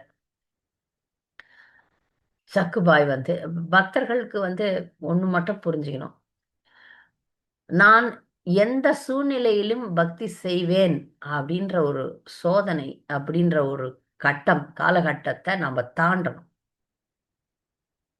தாண்டி நாம வந்து நிரூபிக்கணும். பிரகலாதர் நிரூபிச்சார், துருவ மகாராஜர் நிரூபிச்சார். எந்த ஒரு பக்தருடைய வரலாற்றிலையும் நீங்க பாருங்க, அவங்களுக்கு கொடுக்கப்பட்ட சோதனைகளை அவங்க தாண்டினாங்க. அதுக்கும் கிருஷ்ணர் தான் சக்தி கொடுக்கிறார். அதனால நமக்கு சூழ்நிலைகளை நான் என்னுடைய வசதிக்கு ஏற்ற மாதிரி மாத்தினா தான் நான் பக்தி செய்வேன் அப்படின்ற ஒரு எண்ணம் உங்ககிட்ட இருந்தா, இந்த கிளாஸ் கேட்டு எனக்கு இது இருந்தாதான் நான் பண்ணுவேன், அது இருந்தாதான் நான் பக்தி பண்ணுவேன், எனக்கு இது இப்படி வேணும் அது அப்படி வேணும்னு கண்டிஷன் போட்டீங்கன்னா அங்க கிருஷ்ணர் இல்லைன்னு நினைச்சுக்கோங்க. கிருஷ்ணா நீ எனக்கு கஞ்சி ஊத்துனா கூட கஞ்சி குடிச்சிட்டு நான் உன்னை பாடுவேன். கிருஷ்ணா எனக்கு ஒரு கூரைன்னு ஒண்ணு குடுத்தினா போதும், அந்த இடத்துல இருந்து நான் பாடுவேன். எனக்கு எந்த வசதி இருக்கோ இல்லையோ, நான் முதல் முறையாக நான் மாயாப்பூர் வந்தப்ப அந்த பெங்காலி சாப்பாடு எனக்கு ஒத்துக்கவே இல்லை. ரயில்வே ஸ்டேஷன்ல சுருண்டு கீழே விழுந்தேன். சுருண்டு கீழே விழுந்தேன். அப்போ கூட நாங்க வந்து மாயாப்பூர் வருவதற்கு அவ்வளோ எந்த வசதி இருந்தால்தான் வருவேன்லாம் நாங்க என்னைக்குமே சொன்னது கிடையாது. அப்படி சொன்னா நம்ம பக்தரே இல்லையே. கிடைக்குமா மாயாப்பூர் நமக்கு? முதல் முறையா வந்தப்போ ட்ரெயினே வந்து 7-8 மணி நேரம் லேட்டு. நாங்க வந்ததே 3 நாளைக்கு தான். கதறி அழுது கொண்டு நான் திரும்பினேன். திரும்பும்போது என்னுடைய உடல்நிலையே, ஏன்னா மாறுபட்ட தட்பவெப்பநிலை, இந்த சாப்பாடு கடுகெண்ணெய் எல்லாம் நமக்கு ஒத்துக்காது. இப்ப போல இல்லை. இப்பெல்லாம் மிக அருமையான பிரசாதம் எல்லா இடத்துலயும் கிடைக்குது. அப்பெல்லாம் கொட்டை சோறு கடுகெண்ணெய் எனக்கு ஒத்துக்கல. சுருண்டு கீழே விழறேன் ரயில்வே ஸ்டேஷன்ல. மீண்டும் வருகிறோம், மீண்டும் வருகிறோம். பகவானை தரிசிக்கணும், பகவானோடு வாழ வேண்டும், பக்தர்களோடு இருக்க வேண்டும்ன்ற எண்ணம். பகவான் இங்க சகலத்தையும் கொடுக்குறார். இப்ப நம்மளெல்லாம் நல்லதா வச்சிருக்காரு. நல்ல அருமையா வச்சிருக்காரு. ஆனால் அந்த அடிப்படையில நான் தயார் அப்படின்றதுக்கு நம்ம காட்டணும் அவர்கிட்ட. ஐயா, நீ என்ன சூழ்நிலை எனக்கு கொடுத்தாலும் அந்த சூழ்நிலையில நான் வருவேன், உன்னை பார்ப்பேன், உனக்கு உன் பக்தர்களுக்கு தொண்டு செய்வேன் அப்படின்னு சக்குபாய் நினைச்சா. கொடுமை எல்லாம் அவளை பாதிக்கவே இல்லை. கொடுமை பண்ணதை நாம தான் அப்ப ஃபீல் பண்றோம். ஐயோ மாமியார் அடிச்சாளா, ஐயோ மாமியார் வேலை செய்ய வச்சாளா. அவங்களுக்கு அது தெரியவே இல்லை. ஏன்னா அவங்க எண்ணம் முழுக்க நான் எப்பொழுது கிருஷ்ணருடைய நாமத்தை சொல்லுவேன், எப்பொழுது அவரை தரிசிப்பேன், எப்பொழுது நான் பக்தர்களோடு சங்கம் கொள்வேன், அந்த நினைவு இந்த துன்பங்களை தாங்கும் சக்தியை கொடுத்திருக்கிறது. நல்லா பாத்துங்க. நாம் வந்து இந்த சாதாரண பௌதிக தளத்திலிருந்து மேல போனோம்னா ஆன்மீக தளத்துக்கு போவோம். எப்பொழுதும் நம் மனதை ஆன்மீக தளத்துல வைக்கும் போது பௌதிகம் நம்மை பாதிக்காது. அதுதான் சக்குபாய்க்கு நடந்தது. கொடுமை. சாதாரண பொண்ணு வந்தா டைவர்ஸ் பண்ணிருப்ப. டேய் வாடா உன்னை பாத்துக்கிறேன், மாமியாரை விட்டு போய் ஜெயில தள்ளியிருப்ப. இப்ப என்ன அதெல்லாம் நடக்குதானே? இவ சாதாரண பெண்ணாக இருந்தாள். இவ வந்து அற்புதமான பக்தை. அவங்களெல்லாம் பக்தர்கள் ஆகிட்டா. அவங்கள மாத்துனா. ஒன்னும் பேசல. லெக்சரா கொடுத்துருப்பா. உக்கார் நான் லெக்சர் கொடுக்குறேன். இல்ல, தன் நடத்தை, தன் அன்பு, தன் பக்தி, அதுல மாத்தினார். மாத்தினா குடும்பத்தையே மாத்தினா. அதுக்கப்புறம் எப்படி இருந்திருக்கும் பாருங்க. அதுக்கப்புறம் இந்த அம்மா தான் ராஜ்யமா இருந்திருக்கும். அங்கு குடும்பத்தோடு அவர்கள் பக்தி தொண்டு செய்தார்கள். மாமியார் புரிஞ்சிருக்கும். உள்ள இருந்து எல்லாம் அந்தர்யாமி பரமாத்மாவாக நீ என்னென்ன பண்ண எல்லா காரியமும் புரிஞ்சிருக்கும். கதறி எழுதியிருப்பாள், நான் இவ்வளவு தவறு செய்து விட்டேனேன்ட்டு. அதெல்லாம் நடக்கும். அதனால பெண்களுக்கும் இது வந்து ஒரு சரியான பாடமாக இருக்கும். இப்ப நிறைய பெண்கள் வந்து சூழ்நிலை சரியில்லை, அதனால கணவனை விட்டு விடுகிறேன் அப்படின்றாங்க. கொடுமை செய்கிறார், கொடுமை செய்கிறாங்க, மாமியார் இது, கணவன் இது அப்படின்னு நிமிஷத்துல சட்ட மாத்துற மாதிரி மாத்துறாங்க கணவனை. எப்படி தினமும் புடவை மாத்துறாங்களே அந்த மாதிரி மாத்திக்கிறாங்க. அதெல்லாம் செய்யல சக்குபாய். கிருஷ்ணரை வர வச்சுட்டாங்க. கிருஷ்ணர் தன்னுடைய நிலையில இருந்து சேவை செஞ்சதையும் நினைச்சு கதறாங்க. நான் கஷ்டப்பட்டது இல்லாம நீ ஏன் கிருஷ்ணா வந்து எனக்காக கஷ்டப்பட்ட? இல்ல, பக்தருக்காக நான் எது ஒன்னா செய்வேன். நான் உனக்கு அவ பெயர் வரக்கூடாது. அவ ஓடிக்காலி ஓடி போயிட்டான்னு உனக்கு சொல்லக்கூடாது, உன்னை யாரும் சொல்லக்கூடாது, அதற்காக நான் வந்தேன் அப்படின்னு பகவான் சொல்றார். சோ பகவானும் பக்தர்களும் எவ்வளவு அந்யோன்யமா இருக்கிறாங்கன்ட்டு இந்த பக்தர்களுடைய வாழ்க்கையில இருந்து நம்ம தெரிஞ்சுக்கிறோம். அவர்கள் பக்தர்களுக்காக பகவான் எவ்வளவு தூரம் இறங்கி வேற வர இருப்பாருங்க. அப்போ வந்து மற்ற மதத்தினர்லாம் வந்து கிண்டல் பண்றது வழக்கம். என்ன இது உங்க கடவுள், அவரே ஏன் வர்றாரு, அவரே ஏன் வரணும் அப்படின்னு. அந்த மாதிரி ஒரு கிண்டலை வந்து அக்பர் வந்து பீர்பால் கிட்ட சொல்றாரு. என்ன அது உங்க கதையில எல்லாம் எப்ப பாரு உங்க கடவுள் வந்து அவர் வந்துடுறாரு, அவர் வந்து எல்லாம் பண்றாரு, அவர் ஏன் வரணும்? ஏன்னா பகவத்கீதையில அவர் சொல்றாருல, யோகக்ஷேமம் வகாமியகம், அது நானே செய்யறேன்னு சொல்றாரு. ஏன் செய்யணும்? யோகக்ஷேமம் வகாமியகம் ஏன் செய்யணும் அவரு? வேலைக்காரனை விட வேண்டியதானே? எவ்வளோ வேலைக்காரனுங்க இருக்கிறானுங்க, எவ்வளோ கிரகங்கள் வச்சிருக்காரு, அவங்கள வச்சு செய்ய வேண்டியதானே? ஏன் அவரே வர்றாரு? அப்படின்ற கேள்வியை வந்து பீர்பாலை அக்பர் கேட்டப்ப, பீர்பால் உங்களுக்கு நான் அதுக்கு பதில் சொல்றேன், கொஞ்சம் டைம் கொடுங்க அப்படின்னு சொல்லிடுறாரு. ஒரு முறை ஒரு ஏரி கரையா நடந்து போறாங்க அக்பரும் பீர்பாலும். அந்த கரையில அக்பர்னுடைய மகன் போல ஒரு இளவரசனை போலே ஒரு பொம்மையை செஞ்சு அந்த கரையில வச்சு, அது பாருங்க இளவரசன் இருக்கிறான் போல் இருக்குது அப்படின்னு இங்கேருந்து அங்கே பார்க்குறாங்க. அப்படி பார்க்கும்போது அந்த இளவரசன் பொம்மையை வந்து அவங்க வந்து அந்த பொம்மை வந்து ஏரியில் விழுற மாதிரி ஏற்பாடு பண்றாரு பீர்பல். அப்ப அதை பார்த்த உடனே அக்பர், ஓ என் குழந்தை தண்ணியில விழுந்துச்சா அப்படின்னு சொல்லிட்டு இவர் போய் தொம்முன்னு அந்த தண்ணியில குதிப்பார். குச்சி ஓடி போய் நீந்தி போய் அந்த குழந்தைய காப்பாத்தி பார்த்தா அது பொம்மை. ஏ ஏன்டா பாவீங்களே இப்படி செஞ்சீங்க அப்படின்னு கேட்கும்போது, நீ ராஜா, ஒரு கை தட்டினா 100 வேலைக்காரன் வருவான். அந்த குழந்தை பக்கத்திலே வேலைக்காரனுங்க இருந்தானுங்க. அவனுங்கள சொல்லி காப்பாத்தி என் குழந்தையன்னு சொல்ல வேண்டியதானே? நீ எதுக்கு குச்ச? நீ எதுக்கு குச்ச? அதான் அன்பு. என் குழந்தை மேல, இது என் குழந்தை இல்ல, அதனால அன்பு அதிகம் அப்படின்னு சொல்றார் ராஜா. அதே போலதான் பகவானுடைய குழந்தைகளுக்கு எதான்னா பகவான் தானே வருகிறார். பகவான் வந்து மாயவாதிகள் சொல்ற மாதிரி ஜோதி கிடையாது, ஒரு சக்தி கிடையாது. பகவான் வந்து ஒரு நபர். அதனால நபர்ன்றதுனால பிரதிபலிப்பு இருக்கும், அன்பு பரிமாற்றம் நடக்கும். அது ஒரு ஒரு சக்தின்னா அந்த சக்தி எப்படி அன்பு பரிமாற்றம் செய்யும்? ஒரு எனர்ஜின்னு சொல்றாங்கல்ல, கடவுள் ஒரு சக்தின்றாங்க. அந்த சக்தி எப்படி பேசும்? சக்தி எப்படி அன்பை பரிமாறிக்கொள்ளும்? கடவுள் கிருஷ்ணர் ஒரு நபர், அவருக்கு உணர்வுகள் உண்டு. ஆனா அது உயர்ந்த உணர்வு, இந்த பௌதிக உணர்வு கிடையாது. அதுலயும் நம்ம தப்பு பண்ணக்கூடாது. அவருக்கு கோபம் வரும், நேத்து பார்த்தோம்ல, அவருக்கு கோபம் வரும். அது வந்து ஆன்மீக கோபம். அவருடைய அன்பு உண்மையான அன்பு. அதனாலதான் உண்மையா இருந்தாதான் அது கூட மேட்ச் ஆகும். நம்முடைய அன்பு உண்மையாக இருந்தால் ஒழிய கிருஷ்ணருடைய அன்போட மேட்ச் ஆகாது. நாம அப்ப மேற்போக்கான பக்தர்களா இருக்கக்கூடாது, இருக்க முடியாது, இருக்கக்கூடாது. அதுதான் பிரபுபாத் சொல்றாரு. மற்ற விஷயம், மற்ற சமயங்கள்லாம் பார்த்தீங்கன்னா, போய் கடவுள்கிட்ட போய் சோறு குடு, எனக்கு ரொட்டி குடு, எனக்கு வீடு குடு, எனக்கு அதை குடு, எனக்கு இதை குடுன்னு சாமி கும்பிடுறாங்கல்ல. அது மதம். நம் மதத்தை தாண்டி சனாதன தர்மம்னு சொல்றோம். சனாதன தர்மம்னா என்ன? மதமா?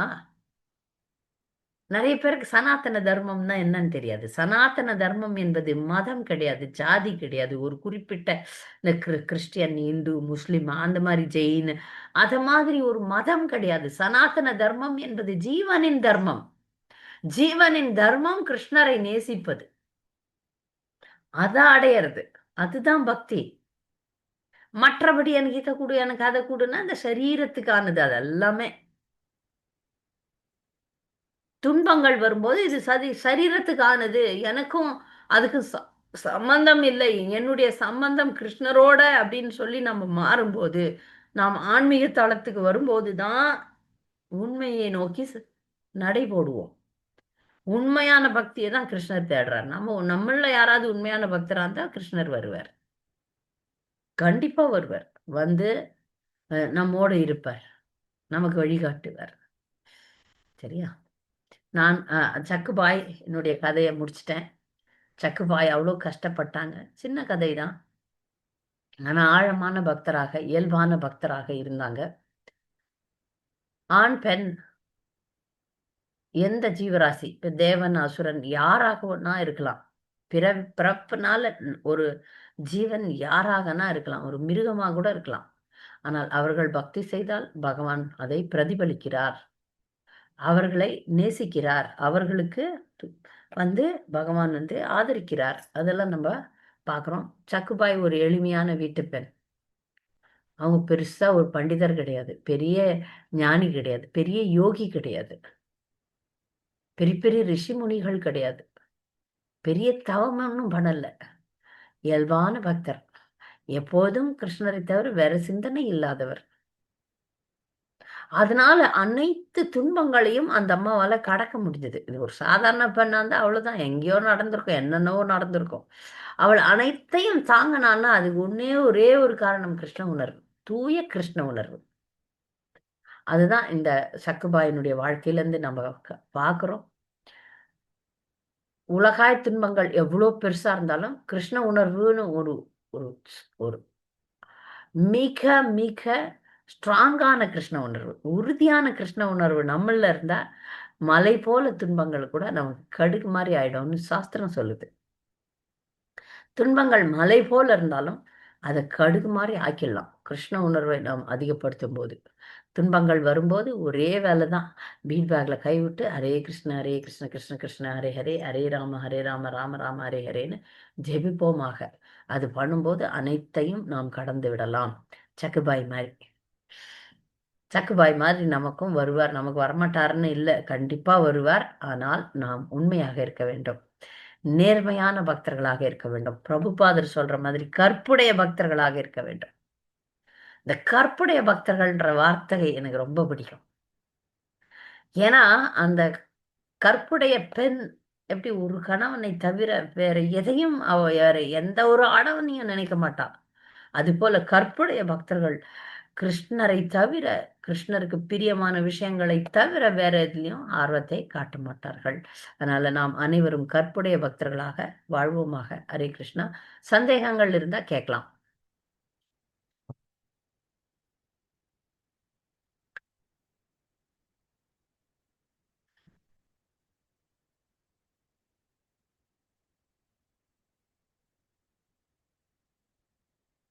ஹரே கிருஷ்ணா. ஹரே கிருஷ்ணா மாதாஜி. கேளுங்க மாதாஜி, போன வாரம் வந்து நான் கிளாஸ் நீங்க அனுப்பிவிட்டது அப்புறம் திருப்பி கேட்டேன் மாதாஜி. அதுக்கு போன வாரத்து ஒரு கொஸ்டின் இருந்துச்சு மாதாஜி, இந்த வாரத்து இருக்குது. அதுல வந்து அது வந்து அப்புறம் ரெக்கார்டு தான் ஃபுல்லா கேட்டேன். அதுல வந்து நீங்க சொன்னீங்க நானுங்கிறது இருக்கக்கூடாதுன்ட்டு. நான்ங்கிறது இருக்கக்கூடாது, அது ஒரு பெரிய மாயாதான்ட்டு. சோ நாம் அதுல இருந்து தாண்டறதுக்கு அதான் முயற்சி பண்றோம்.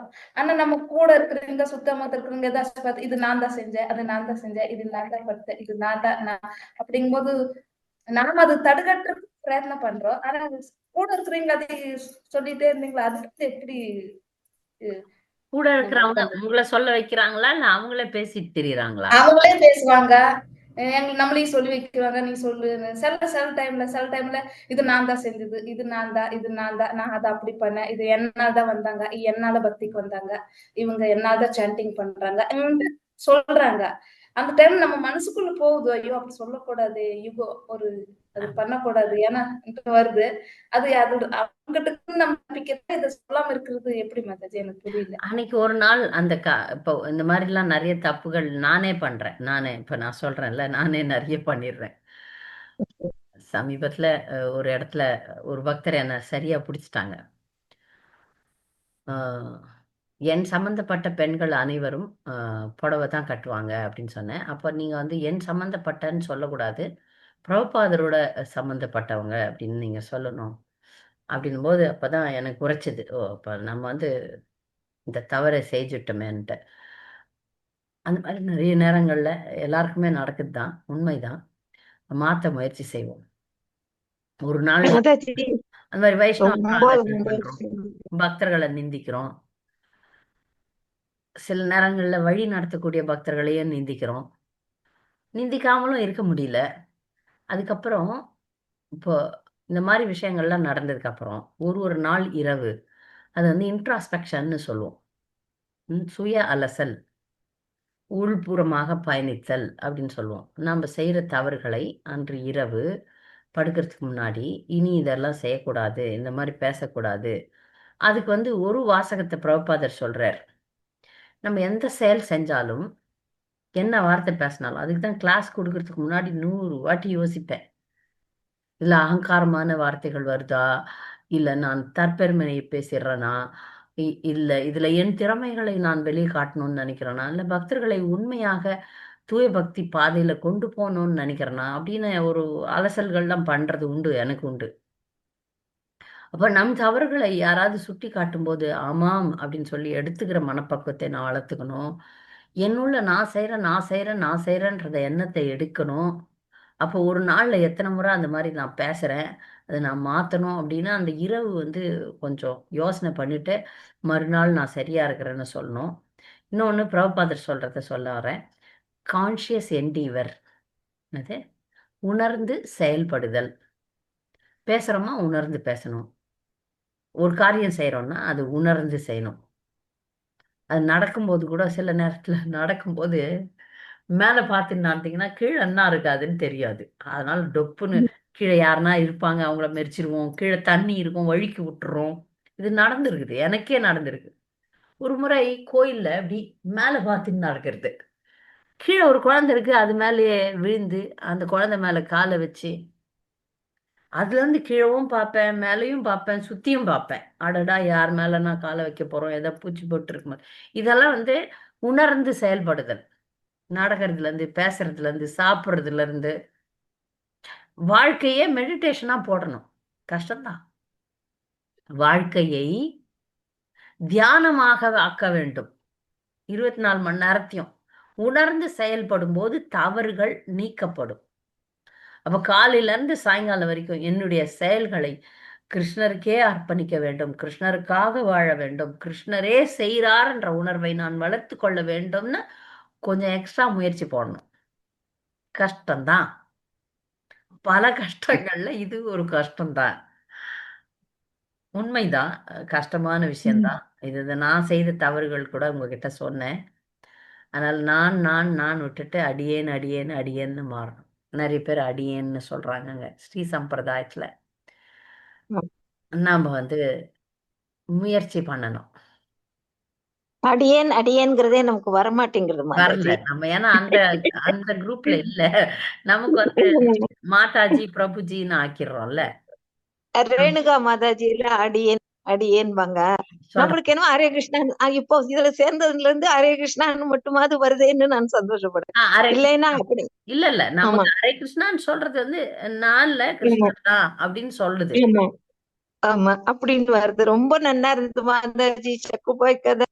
முன்னால கேட்டிருந்தானு கூட இப்போ உங்க இதுல கேக்குறது ரொம்ப நன்னா இருந்தது. ரொம்ப சக்குபாய சந்தோஷம். வந்து முதல்ல ஆங்கிலத்துல சொன்னேன், அப்புறமா வந்து ஆமா இந்தியில சொன்னேன். தமிழ் பக்தர்கள்லாம் ஆங்கிலத்துக்கும் இங்கிலீஷ் ஹிந்திக்கும் மட்டும் நீங்க முக்கியத்துவம் தருவீங்க, எங்களுக்கு தரமாட்டீங்களான்னு சொன்னதுனால நான் ஹிந்தியில போட்டேன், தமிழ்ல போட்டேன். நன்னா இருக்கு நன்னா இருக்கு யோசனை மாதாஜி. பண்ணேன், சரி தமிழ் பக்தர்களுக்கும் இந்த மாதிரி சில உம் வரலாறுகள் சொன்னா பக்தர்கள் ஆசைப்படுவாங்களேன்னு சொல்லிட்டு நிறைய வகுப்புகள் வந்து ஆங்கிலத்திலயும் நான் சொல்ல உம் கிருஷ்ணர் சொல்ல வைக்கிறார். அப்படிதான். அதுலயும் என்ன அந்த அன்றைக்குலயும் அது சொல்லுவாங்கல்ல மாதாஜி, அந்த நம்மள நாமே ஸ்புடம் போட்டுக்கணும். ஸ்புடம் போட்டுக்கணும், நம்மள நாமே புனிதப்படுத்திக்கணும் அப்படின்னு ஸ்புடம் போட்டுக்கணும் புரியுது அப்படின்னு. புரியுது. தங்கத்தை எப்படி ஸ்புடம் போடுறோம் அந்த மாதிரி. அப்படின்னு சொல்லுவாங்க. அதெல்லாம் உங்க வாயால கேட்டேன். ரொம்ப சந்தோஷம் மாதாஜி. நான் இப்படி உட்காந்துருக்கேன்னா அதுக்கு இந்த மாதிரி கதைகளை கேட்கறதுக்கு நான் ரொம்ப கொடுத்து வச்சிருக்கேன். உங்களோட நன்றி வாயால ரொம்ப சந்தோஷம். உம் நன்றி. உம் இருக்கும். அவரோட அருள் வேணும், நன்றி. அவரோட இது இருந்தாதான் கிடைக்கும். சத்சங்கம் கிடைக்கணும், துர்சங்கத்தை விடணும். அந்த ரெண்டுக்கும் நம்ம சத்சங்கம் கிடைக்கணுங்கிறதுக்கு உங்களோட இது அப்புறம் இதெல்லாம் படிக்கிறோம். அதுல எத்தனையோ தடங்கள் வந்தா கூட ஏதோ நம்மள ஒரு இதுல கூட்டின் போறதுக்கு அவரோட கடாட்சம், ஒரு உங்களோட குருவோட அனுகிரகம் எல்லாம் வேணும். தினம் பிரார்த்திக்கிறேன் மாதாஜி. ஹரே கிருஷ்ணா. சரி, கை உயர்த்தினாங்க விஷ்ணு பிரியா. மாதாஜி இந்த சக்குபாய் பாட்டெல்லாம் கன்னடத்துல இருக்குதுங்க மாதாஜி. அப்ப ரொம்ப வருஷம் முன்னால அம்மா இருக்கும்போது அது அந்த அந்த அந்த அரைக்கிறது வந்து நம்ம வீட்டுல இருந்துச்சு. இருக்கா? அதை அரைச்சு அரைச்சு பாடுவாங்க. அந்த நம்ம வீட்டுல வந்து மராட்டிக்காரங்க இருந்தாங்க. அப்போ இந்த கதை நீங்க அந்த சொல்லும் போது இது மராட்டி பக்தர்களுக்கெல்லாம் அந்த பாட்டெல்லாம் தெரியும். நமக்கு நான் இன்னும் அதெல்லாம் எடுக்கல, அந்த அளவுக்கு கன்னடத்துல முயற்சி பண்ணல. ஏதோ ஒரு ஊருக்கு கூட கூட்டின்னு வாங்க. சக்குபாய் வந்து அந்த அரசின் இருக்கிற அந்த உரல் எல்லாத்தையும் காமிச்சாங்க. அது எந்த ஊருன்னு எனக்கு ஞாபகம் இல்லை. கர்நாடகால ஒரு இல்ல, கர்நாடகா இல்ல மாதாஜி, மராட்டி தான். பண்டர்பூர் பக்கத்துல. மராட்டி இல்லையா? ஆமா, ஒரு இடத்துக்கு கூட்டின்னு மகாராஷ்டிரா போய் தான். காமிச்சாங்க. இதுதான் மகாராஷ்டிரா. சக்குபாய் வந்து அரைச்ச இடம். அந்த மகாராஷ்டிரத்துல உரல் எல்லாம் மூணு காமிச்சாங்க. மூணு பிரபலமான பக்தர்கள். ஒண்ணு வந்து இவரு துக்காராம், இன்னொன்னு புண்டலீக் ஆஹ் அப்படின்னு சொல்றாங்க, புண்டலீகா. புண்டலீகம். இந்த உம் சக்குபாய். சரி ஓகே. மகாராஷ்டிராலயும் நிறைய பக்தர்கள் வந்தாங்க. வேற ஏதாவது கேள்விகள் இருக்கா? மாதாஜி இன்னொன்னு இருந்துச்சு மாதாஜி. கேட்க என்னன்னா அந்த சக்குபாய்க்கு வந்து எப்படி மாதாஜி அந்த பக்தி முன்னாத்து ஜென்மத்துல இருந்ததா இல்ல அவங்க அப்பா அம்மா வரலாறு யாராச்சும் பண்ணது அவங்க வந்துச்சா மாதாஜி? கிருஷ்ணா இருக்கிறாருன்னு இப்ப நம்மளுக்கு வந்து மகாபாரதத்துல அந்த மாதிரி சொல்லிதான் நம்மளுக்கு தெரியும். அந்த சக்குபாய்க்கு எப்படி சொல்லி அவங்க வரலாறு சொல்லி கொடுத்தாங்களா? முன்னாடி ஜென்மத்துல எல்லாத்தையும் முடிச்சிருப்பாங்க. ஏன்னா அந்த வரலாற்றுல எதை பத்தியும் சொல்லல. அவங்க எப்படி இப்போ அஜாமில் கதைன்னு நம்ம சாஸ்திரத்துல படிக்கிறோம். அந்த சாஸ்திரத்துல அஜாமில் முன்னாடி வந்து பெரிய பிரம்மச்சாரியா இருந்திருக்கிறார். பெரிய பிரம்மச்சாரியா இருந்து அதனுடைய பலனாக பிராமண குடும்பத்துல பிறந்து அப்புறம் நடுவுல தப்பு பண்ணும்போது கூட பகவான் வந்து அவரை இழுத்து வழி கொண்டாந்துட்டாருன்னு கேட்குறோம். அந்த மாதிரி வரலாறு, அந்த மாதிரி ஒரு கமெண்ட்ரி இவங்களுடைய வாழ்க்கையை பத்தி இல்லை. ஸோ இப்போ இதை யூகம் பண்ணலாம் அப்படின்னா, யூகம் பண்ணும்போது எப்படின்னா, ஒருத்தர் இயல்பாவே பக்தரா இருக்கிறாங்கன்னா அவங்க அதுக்கு முற்பிறவிகள்ல கடக்க வேண்டிய படிகள்லாம் கடந்துட்டாங்கன்னு அர்த்தம். ஒரு பிரம்மச்சாரி அவருடைய வகுப்புல சொன்னார், ஏன் நாங்கெல்லாம் எடுத்த உடனே பிரம்மச்சாரியத்துக்கு வந்தோம். ஏன்னா இப்ப கிரகஸ்தர்கள் வந்து கொஞ்சம் புலனின்ப ஆசை இருந்தாதான் கிரகஸ்தர்கள். ஆனா பிரம்மச்சாரின்னா அந்த ஆசையே இல்லை பாருங்க. ஒரு தீவிர பிரம்மச்சாரி அவங்க ஜாதகம் கூட காட்டும் அவங்களுக்கு வந்து பிரம்மச்சாரியம் தான் அப்படின்ட்டு. அது வந்து ஆன்மீக பானை. இப்ப சில பேர் கட்டாயத்தினால பிரம்மச்சாரியா இருக்கிறாங்க, அது வேற கதை. அவங்களுக்கு கல்யாணமே இல்லை, கல்யாண ராசியே இல்லை, புண்ணியமே கல்யாணத்துக்கான திருமணத்திற்கான புண்ணியத்தை செய்யாதவர்களும் பிரம்மச்சாரிகளா இருக்கிறாங்க, அது வேற கதை. இவங்களுக்கு வந்து வாய்ப்புகள் இருந்தும் தங்களுடைய புலன்களை கட்டுப்படுத்தி பக்தியில இறங்கணும்னு ஒரு தீவிரவாதம் வருது பாருங்க சில பிரம்மச்சாரிகள்லாம். அப்படிப்பட்ட ஒரு பிரம்மச்சாரி ஒரு வகுப்புல சொல்றாரு, நாங்க வாங்க வேண்டிய அடியெல்லாம் போன பிரிவுல வாங்கிட்டோம், அடைய வேண்டியதெல்லாம் அடைஞ்சிட்டு இந்த பிரிவுல. ஏன்னா பிரம்மச்சாரியம் ஒரு ஒரு மனிதன் பிரம்மச்சாரியனா சரியான பிரம்மச்சாரியா இருந்தா 50% எளிதாக 50 மார்க் வந்து சுலபமா கொடுத்துருவாங்க பிரம்மச்சாரியத்துக்கே. மீது 50% அவங்க செஞ்சுட்டாங்கன்னா அந்த பிறவியை அவங்க கடந்து விடலாம். சரியா? அப்ப இந்த சக்குபாய் இந்த நிலைக்கு வர்றத முன்னாடியே முடிச்சிட்டாங்க. 99 மார்க் எடுத்துட்டாங்க. ஒரு மார்க் தான் இந்த பிறவி. அப்ப 99% ஒருத்தர் பக்தராக இருந்தால் அவங்க இயல்பா கிருஷ்ணரை தவிர எனக்கு வேற எதுவும் வேண்டாம் கடமையா செஞ்சாங்க. அப்படி இல்லை, ஃபெனட்டிக்காவும் இல்லை, குடும்ப வாழ்க்கையை பற்றினும் அவங்களுக்கு இருந்தது. பொறுப்பா இருந்தாங்க, கவனமா இருந்தாங்க, பொறுப்பா இருந்தாங்க. அந்த அறிவை வந்து பகவான் கொடுப்பார். பிறவில எல்லாத்தையும் முடிச்சிட்டாங்க. அவங்க முடிச்சிட்ட உடனே இந்த பிறவில அவங்க வந்து இயல்பான பக்தர். அது ஒரு பிறவி, கடைசி பிறவியா இருக்கும். அதுக்கப்புறம் பிறவி கொடுக்க மாட்டாரே பகவான். இவ்வளோ பகவான் பேர்ல அவங்க இருந்திருக்காங்கன்னா அப்ப அவங்களுக்கு ஏது பிறவி இருக்காது, பகவானை சென்று அடைந்திருப்பார்கள். விவரங்கள் கிடையாது நமக்கு வந்து அவங்க வாழ்க்கையை பத்தி. அவங்க இப்ப பாகவதத்துல இருந்து வந்திருந்தாங்கன்னா முற்பிறவி, இந்த பிறவி, அடுத்த பிறவி அப்படின்னு விவரங்கள் இருக்கும். இதுல அவங்க வரல. நம்மள மாதிரி சாமானியமானவர்கள், ஆழ்வார்களோ ஆச்சாரியர்களோ இருந்தாலும் தெரியும். அப்படி இல்லையே. அதனால இந்த மாதிரி பக்தர்களை பத்தி ஏன் சொல்ல விரும்பப்படுறேன்னா, அந்த நமக்கு வந்து ஏன்னா சாமானியமானவர்கள்ல சாமானியமானவர்கள் வந்து உயர்ந்த நிலையை அடையும் போது நமக்கும் வந்து ஒரு ஆர்வம் உண்டாம். இவ்வளவு கஷ்டத்துலயும் ஒருத்தர் பக்தி செய்ய முடியுதுன்னா நாம வந்து நம்ம ஒண்ணும் அவ்வளவு கஷ்டப்படலையே. எனக்கெல்லாம் மாமியார் ஒண்ணு தங்கத்தட்டுல தாங்குனாங்களே என்னெல்லாம், நாம இன்னும் நல்லா இல்ல பக்தி பண்ணணும் அப்படின்ற ஒரு புரிதல் ஏற்படும். அதனால சக்குபாயை பத்தி நான் பேசினேன். சரியா? அவங்க முடிச்சிட்டாங்க. போன பிறவில எல்லாத்தையும் முடிச்சோடனே இந்த பிறவில அவங்க வந்து இயல்பான பக்தரா இருந்தாங்க.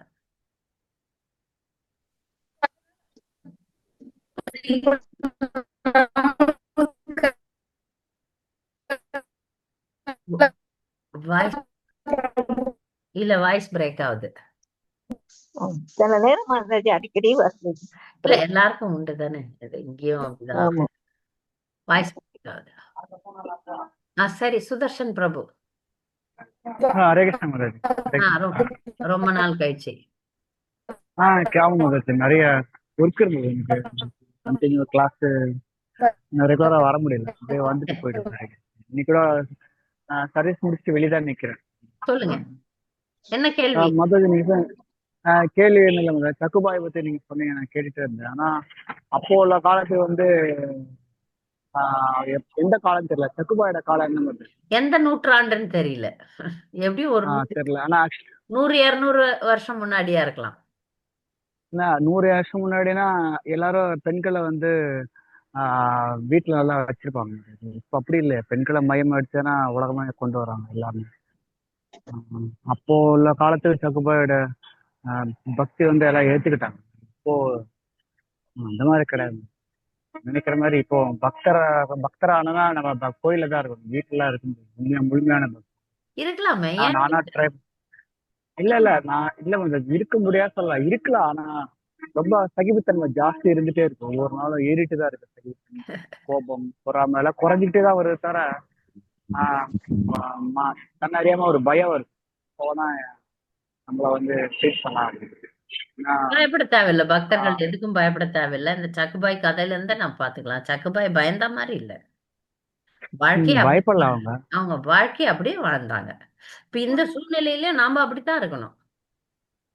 இந்த இல்ல சூழ்நிலை பயங்கிறது எப்படி, பயங்கிறது கெட்ட பயம் இல்ல மத்தாஜி, நம்ம பக்தியில இருந்து அவங்க அட்ராக்ட் பண்றாங்க. அது ஆதிசனோட வீடு அந்த அப்ப சரி ஜாக்கிரதையா இருக்கணும். கரெக்ட். நம்ம ரொம்ப ட்ரை பண்றாங்க. முதலோட இப்போ ஒய்ஃப் ரொம்ப ட்ரை பண்றாங்க, எப்படியாவது ஒரு பக்தியில் நிறைய டைம் கொடுத்துருக்காரு அப்படின்னு சொல்லிட்டு நிறைய கவனிக்கிறா. அப்போ முதல்ல கவனிக்கிறா, இப்போ கவனிக்கிறா. ஸோ புரியுது நம்ம எல்லா விஷயத்திலும். எங்க 1 ஹவருக்கு ஒரு வாட்டி கால் பண்றேன், ஹாஃப் அன் ஹவர் கால் பண்றேன், எங்க இருக்கு. அது வந்து எனக்கு இன்னும் அது என்ன ஃபாலோ பண்ற மாதிரி இருக்கு. அது அது கூட ஒரு பயம் தான் வந்து. இல்ல, நீங்க கிருஷ்ணர் சரணர் ஆணோ பெண்ணுக்கோ இருங்க. இந்த உதாரணத்தை சொல்றேன், நீங்க அதை நல்லா புரிஞ்சுக்கிட்டீங்கன்னா உங்களுக்கு வந்து சப்போர்ட் கிடைக்கும். நீங்க சொல்றத வச்சு பார்த்தா உங்க மனைவி உங்களுக்கு சப்போர்ட் கொடுக்கலன்னு தெரியுது. நான் நிறைய பெண்கள் புரியுது, இருங்க, அதுக்கு உபாயம் இருக்கு, நல்லா கேட்டுக்குங்க.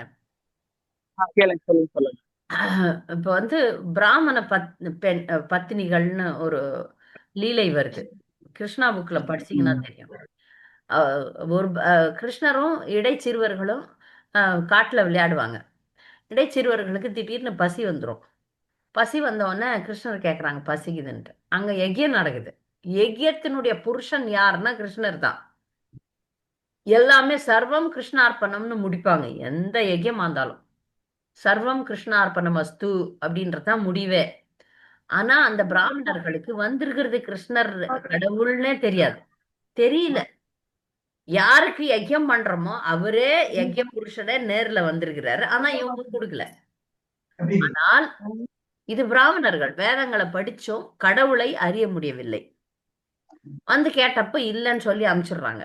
ஆனால் அந்த பிராமணர்களுடைய மனைவிகள் பக்த சங்கத்தினுடைய காரணத்தினால, பக்தர்கள்லாம் அவங்களோட கோபியர்கள்லாம் அந்த தயிர் பால் விற்கிறதுக்கு வந்து போயின்னு இருந்தாங்கல்ல, அப்ப அவங்க சங்கத்தினால அவங்களுக்கு கிருஷ்ணர் கடவுள்னு தெரியும். அதனால என்ன பண்ணாங்க, கிருஷ்ணர் வந்திருக்கிறார், அவருக்கு எல்லாத்தையும் கொடுக்கணும்னு சொல்லிட்டு எல்லா விதமான பலகாரம் எல்லாம் செஞ்சு எடுத்துன்னு காட்டுக்கு போய் கொடுக்குறாங்க.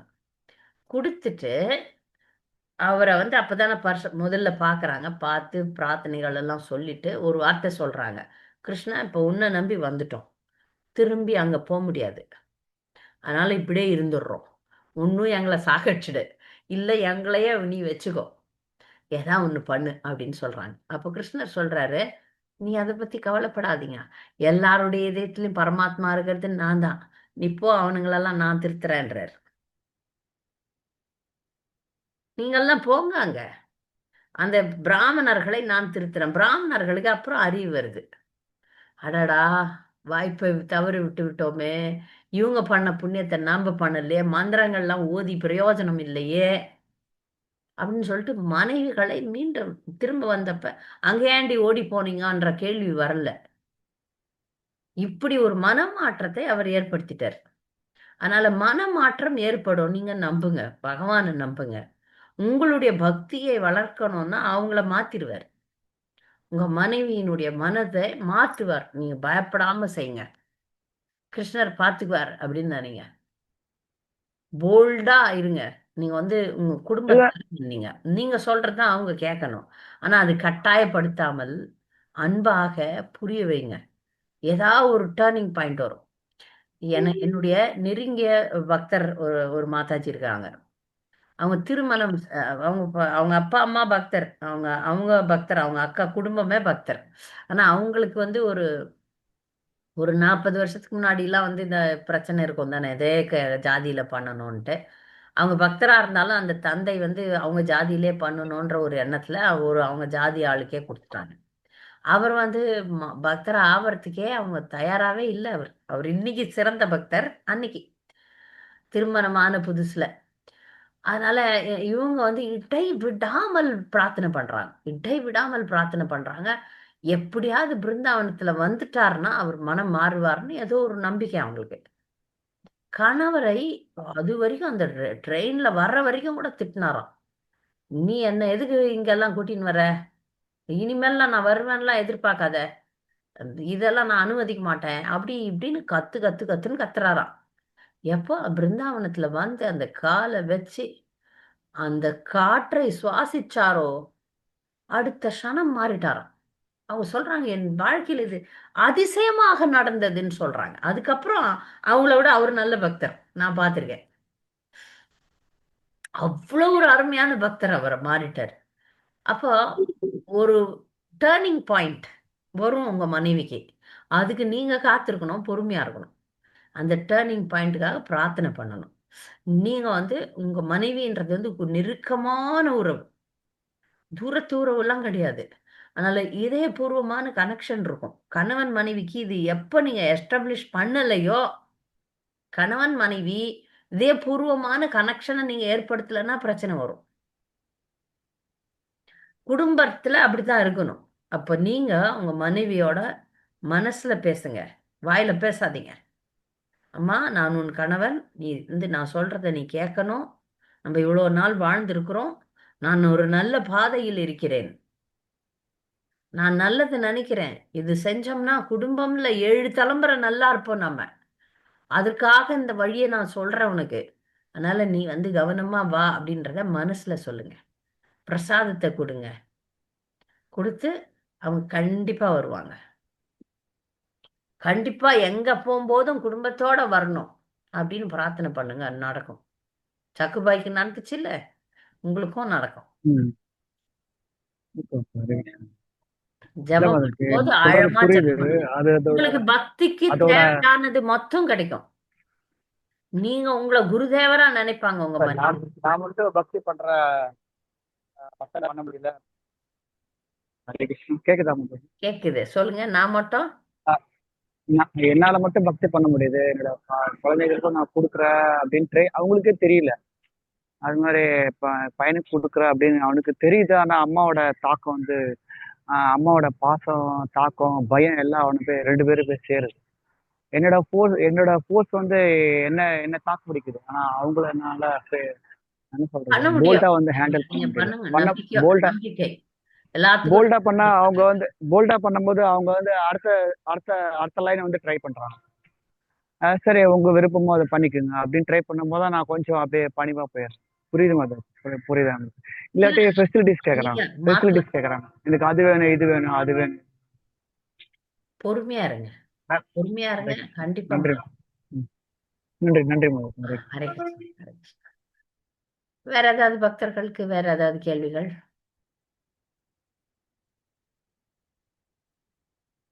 ஒரு அறிவிப்பு, அடுத்த வாரம் வந்து வகுப்புகள் நடக்காது. நான் பயணத்துல இருக்கிறேன். அதுக்கு அடுத்த வாரம் வந்து வகுப்புகளை நடத்தலாம். மிக்க நன்றி. வாஞ்சா கல்பதருபஸ்ஸ கிருபா சிந்துப்யேவ ச பதிதானம் பாவனேப்யோ வைஷ்ணவ. விஷயத்தை நம்ம நன்றி. நன்றி.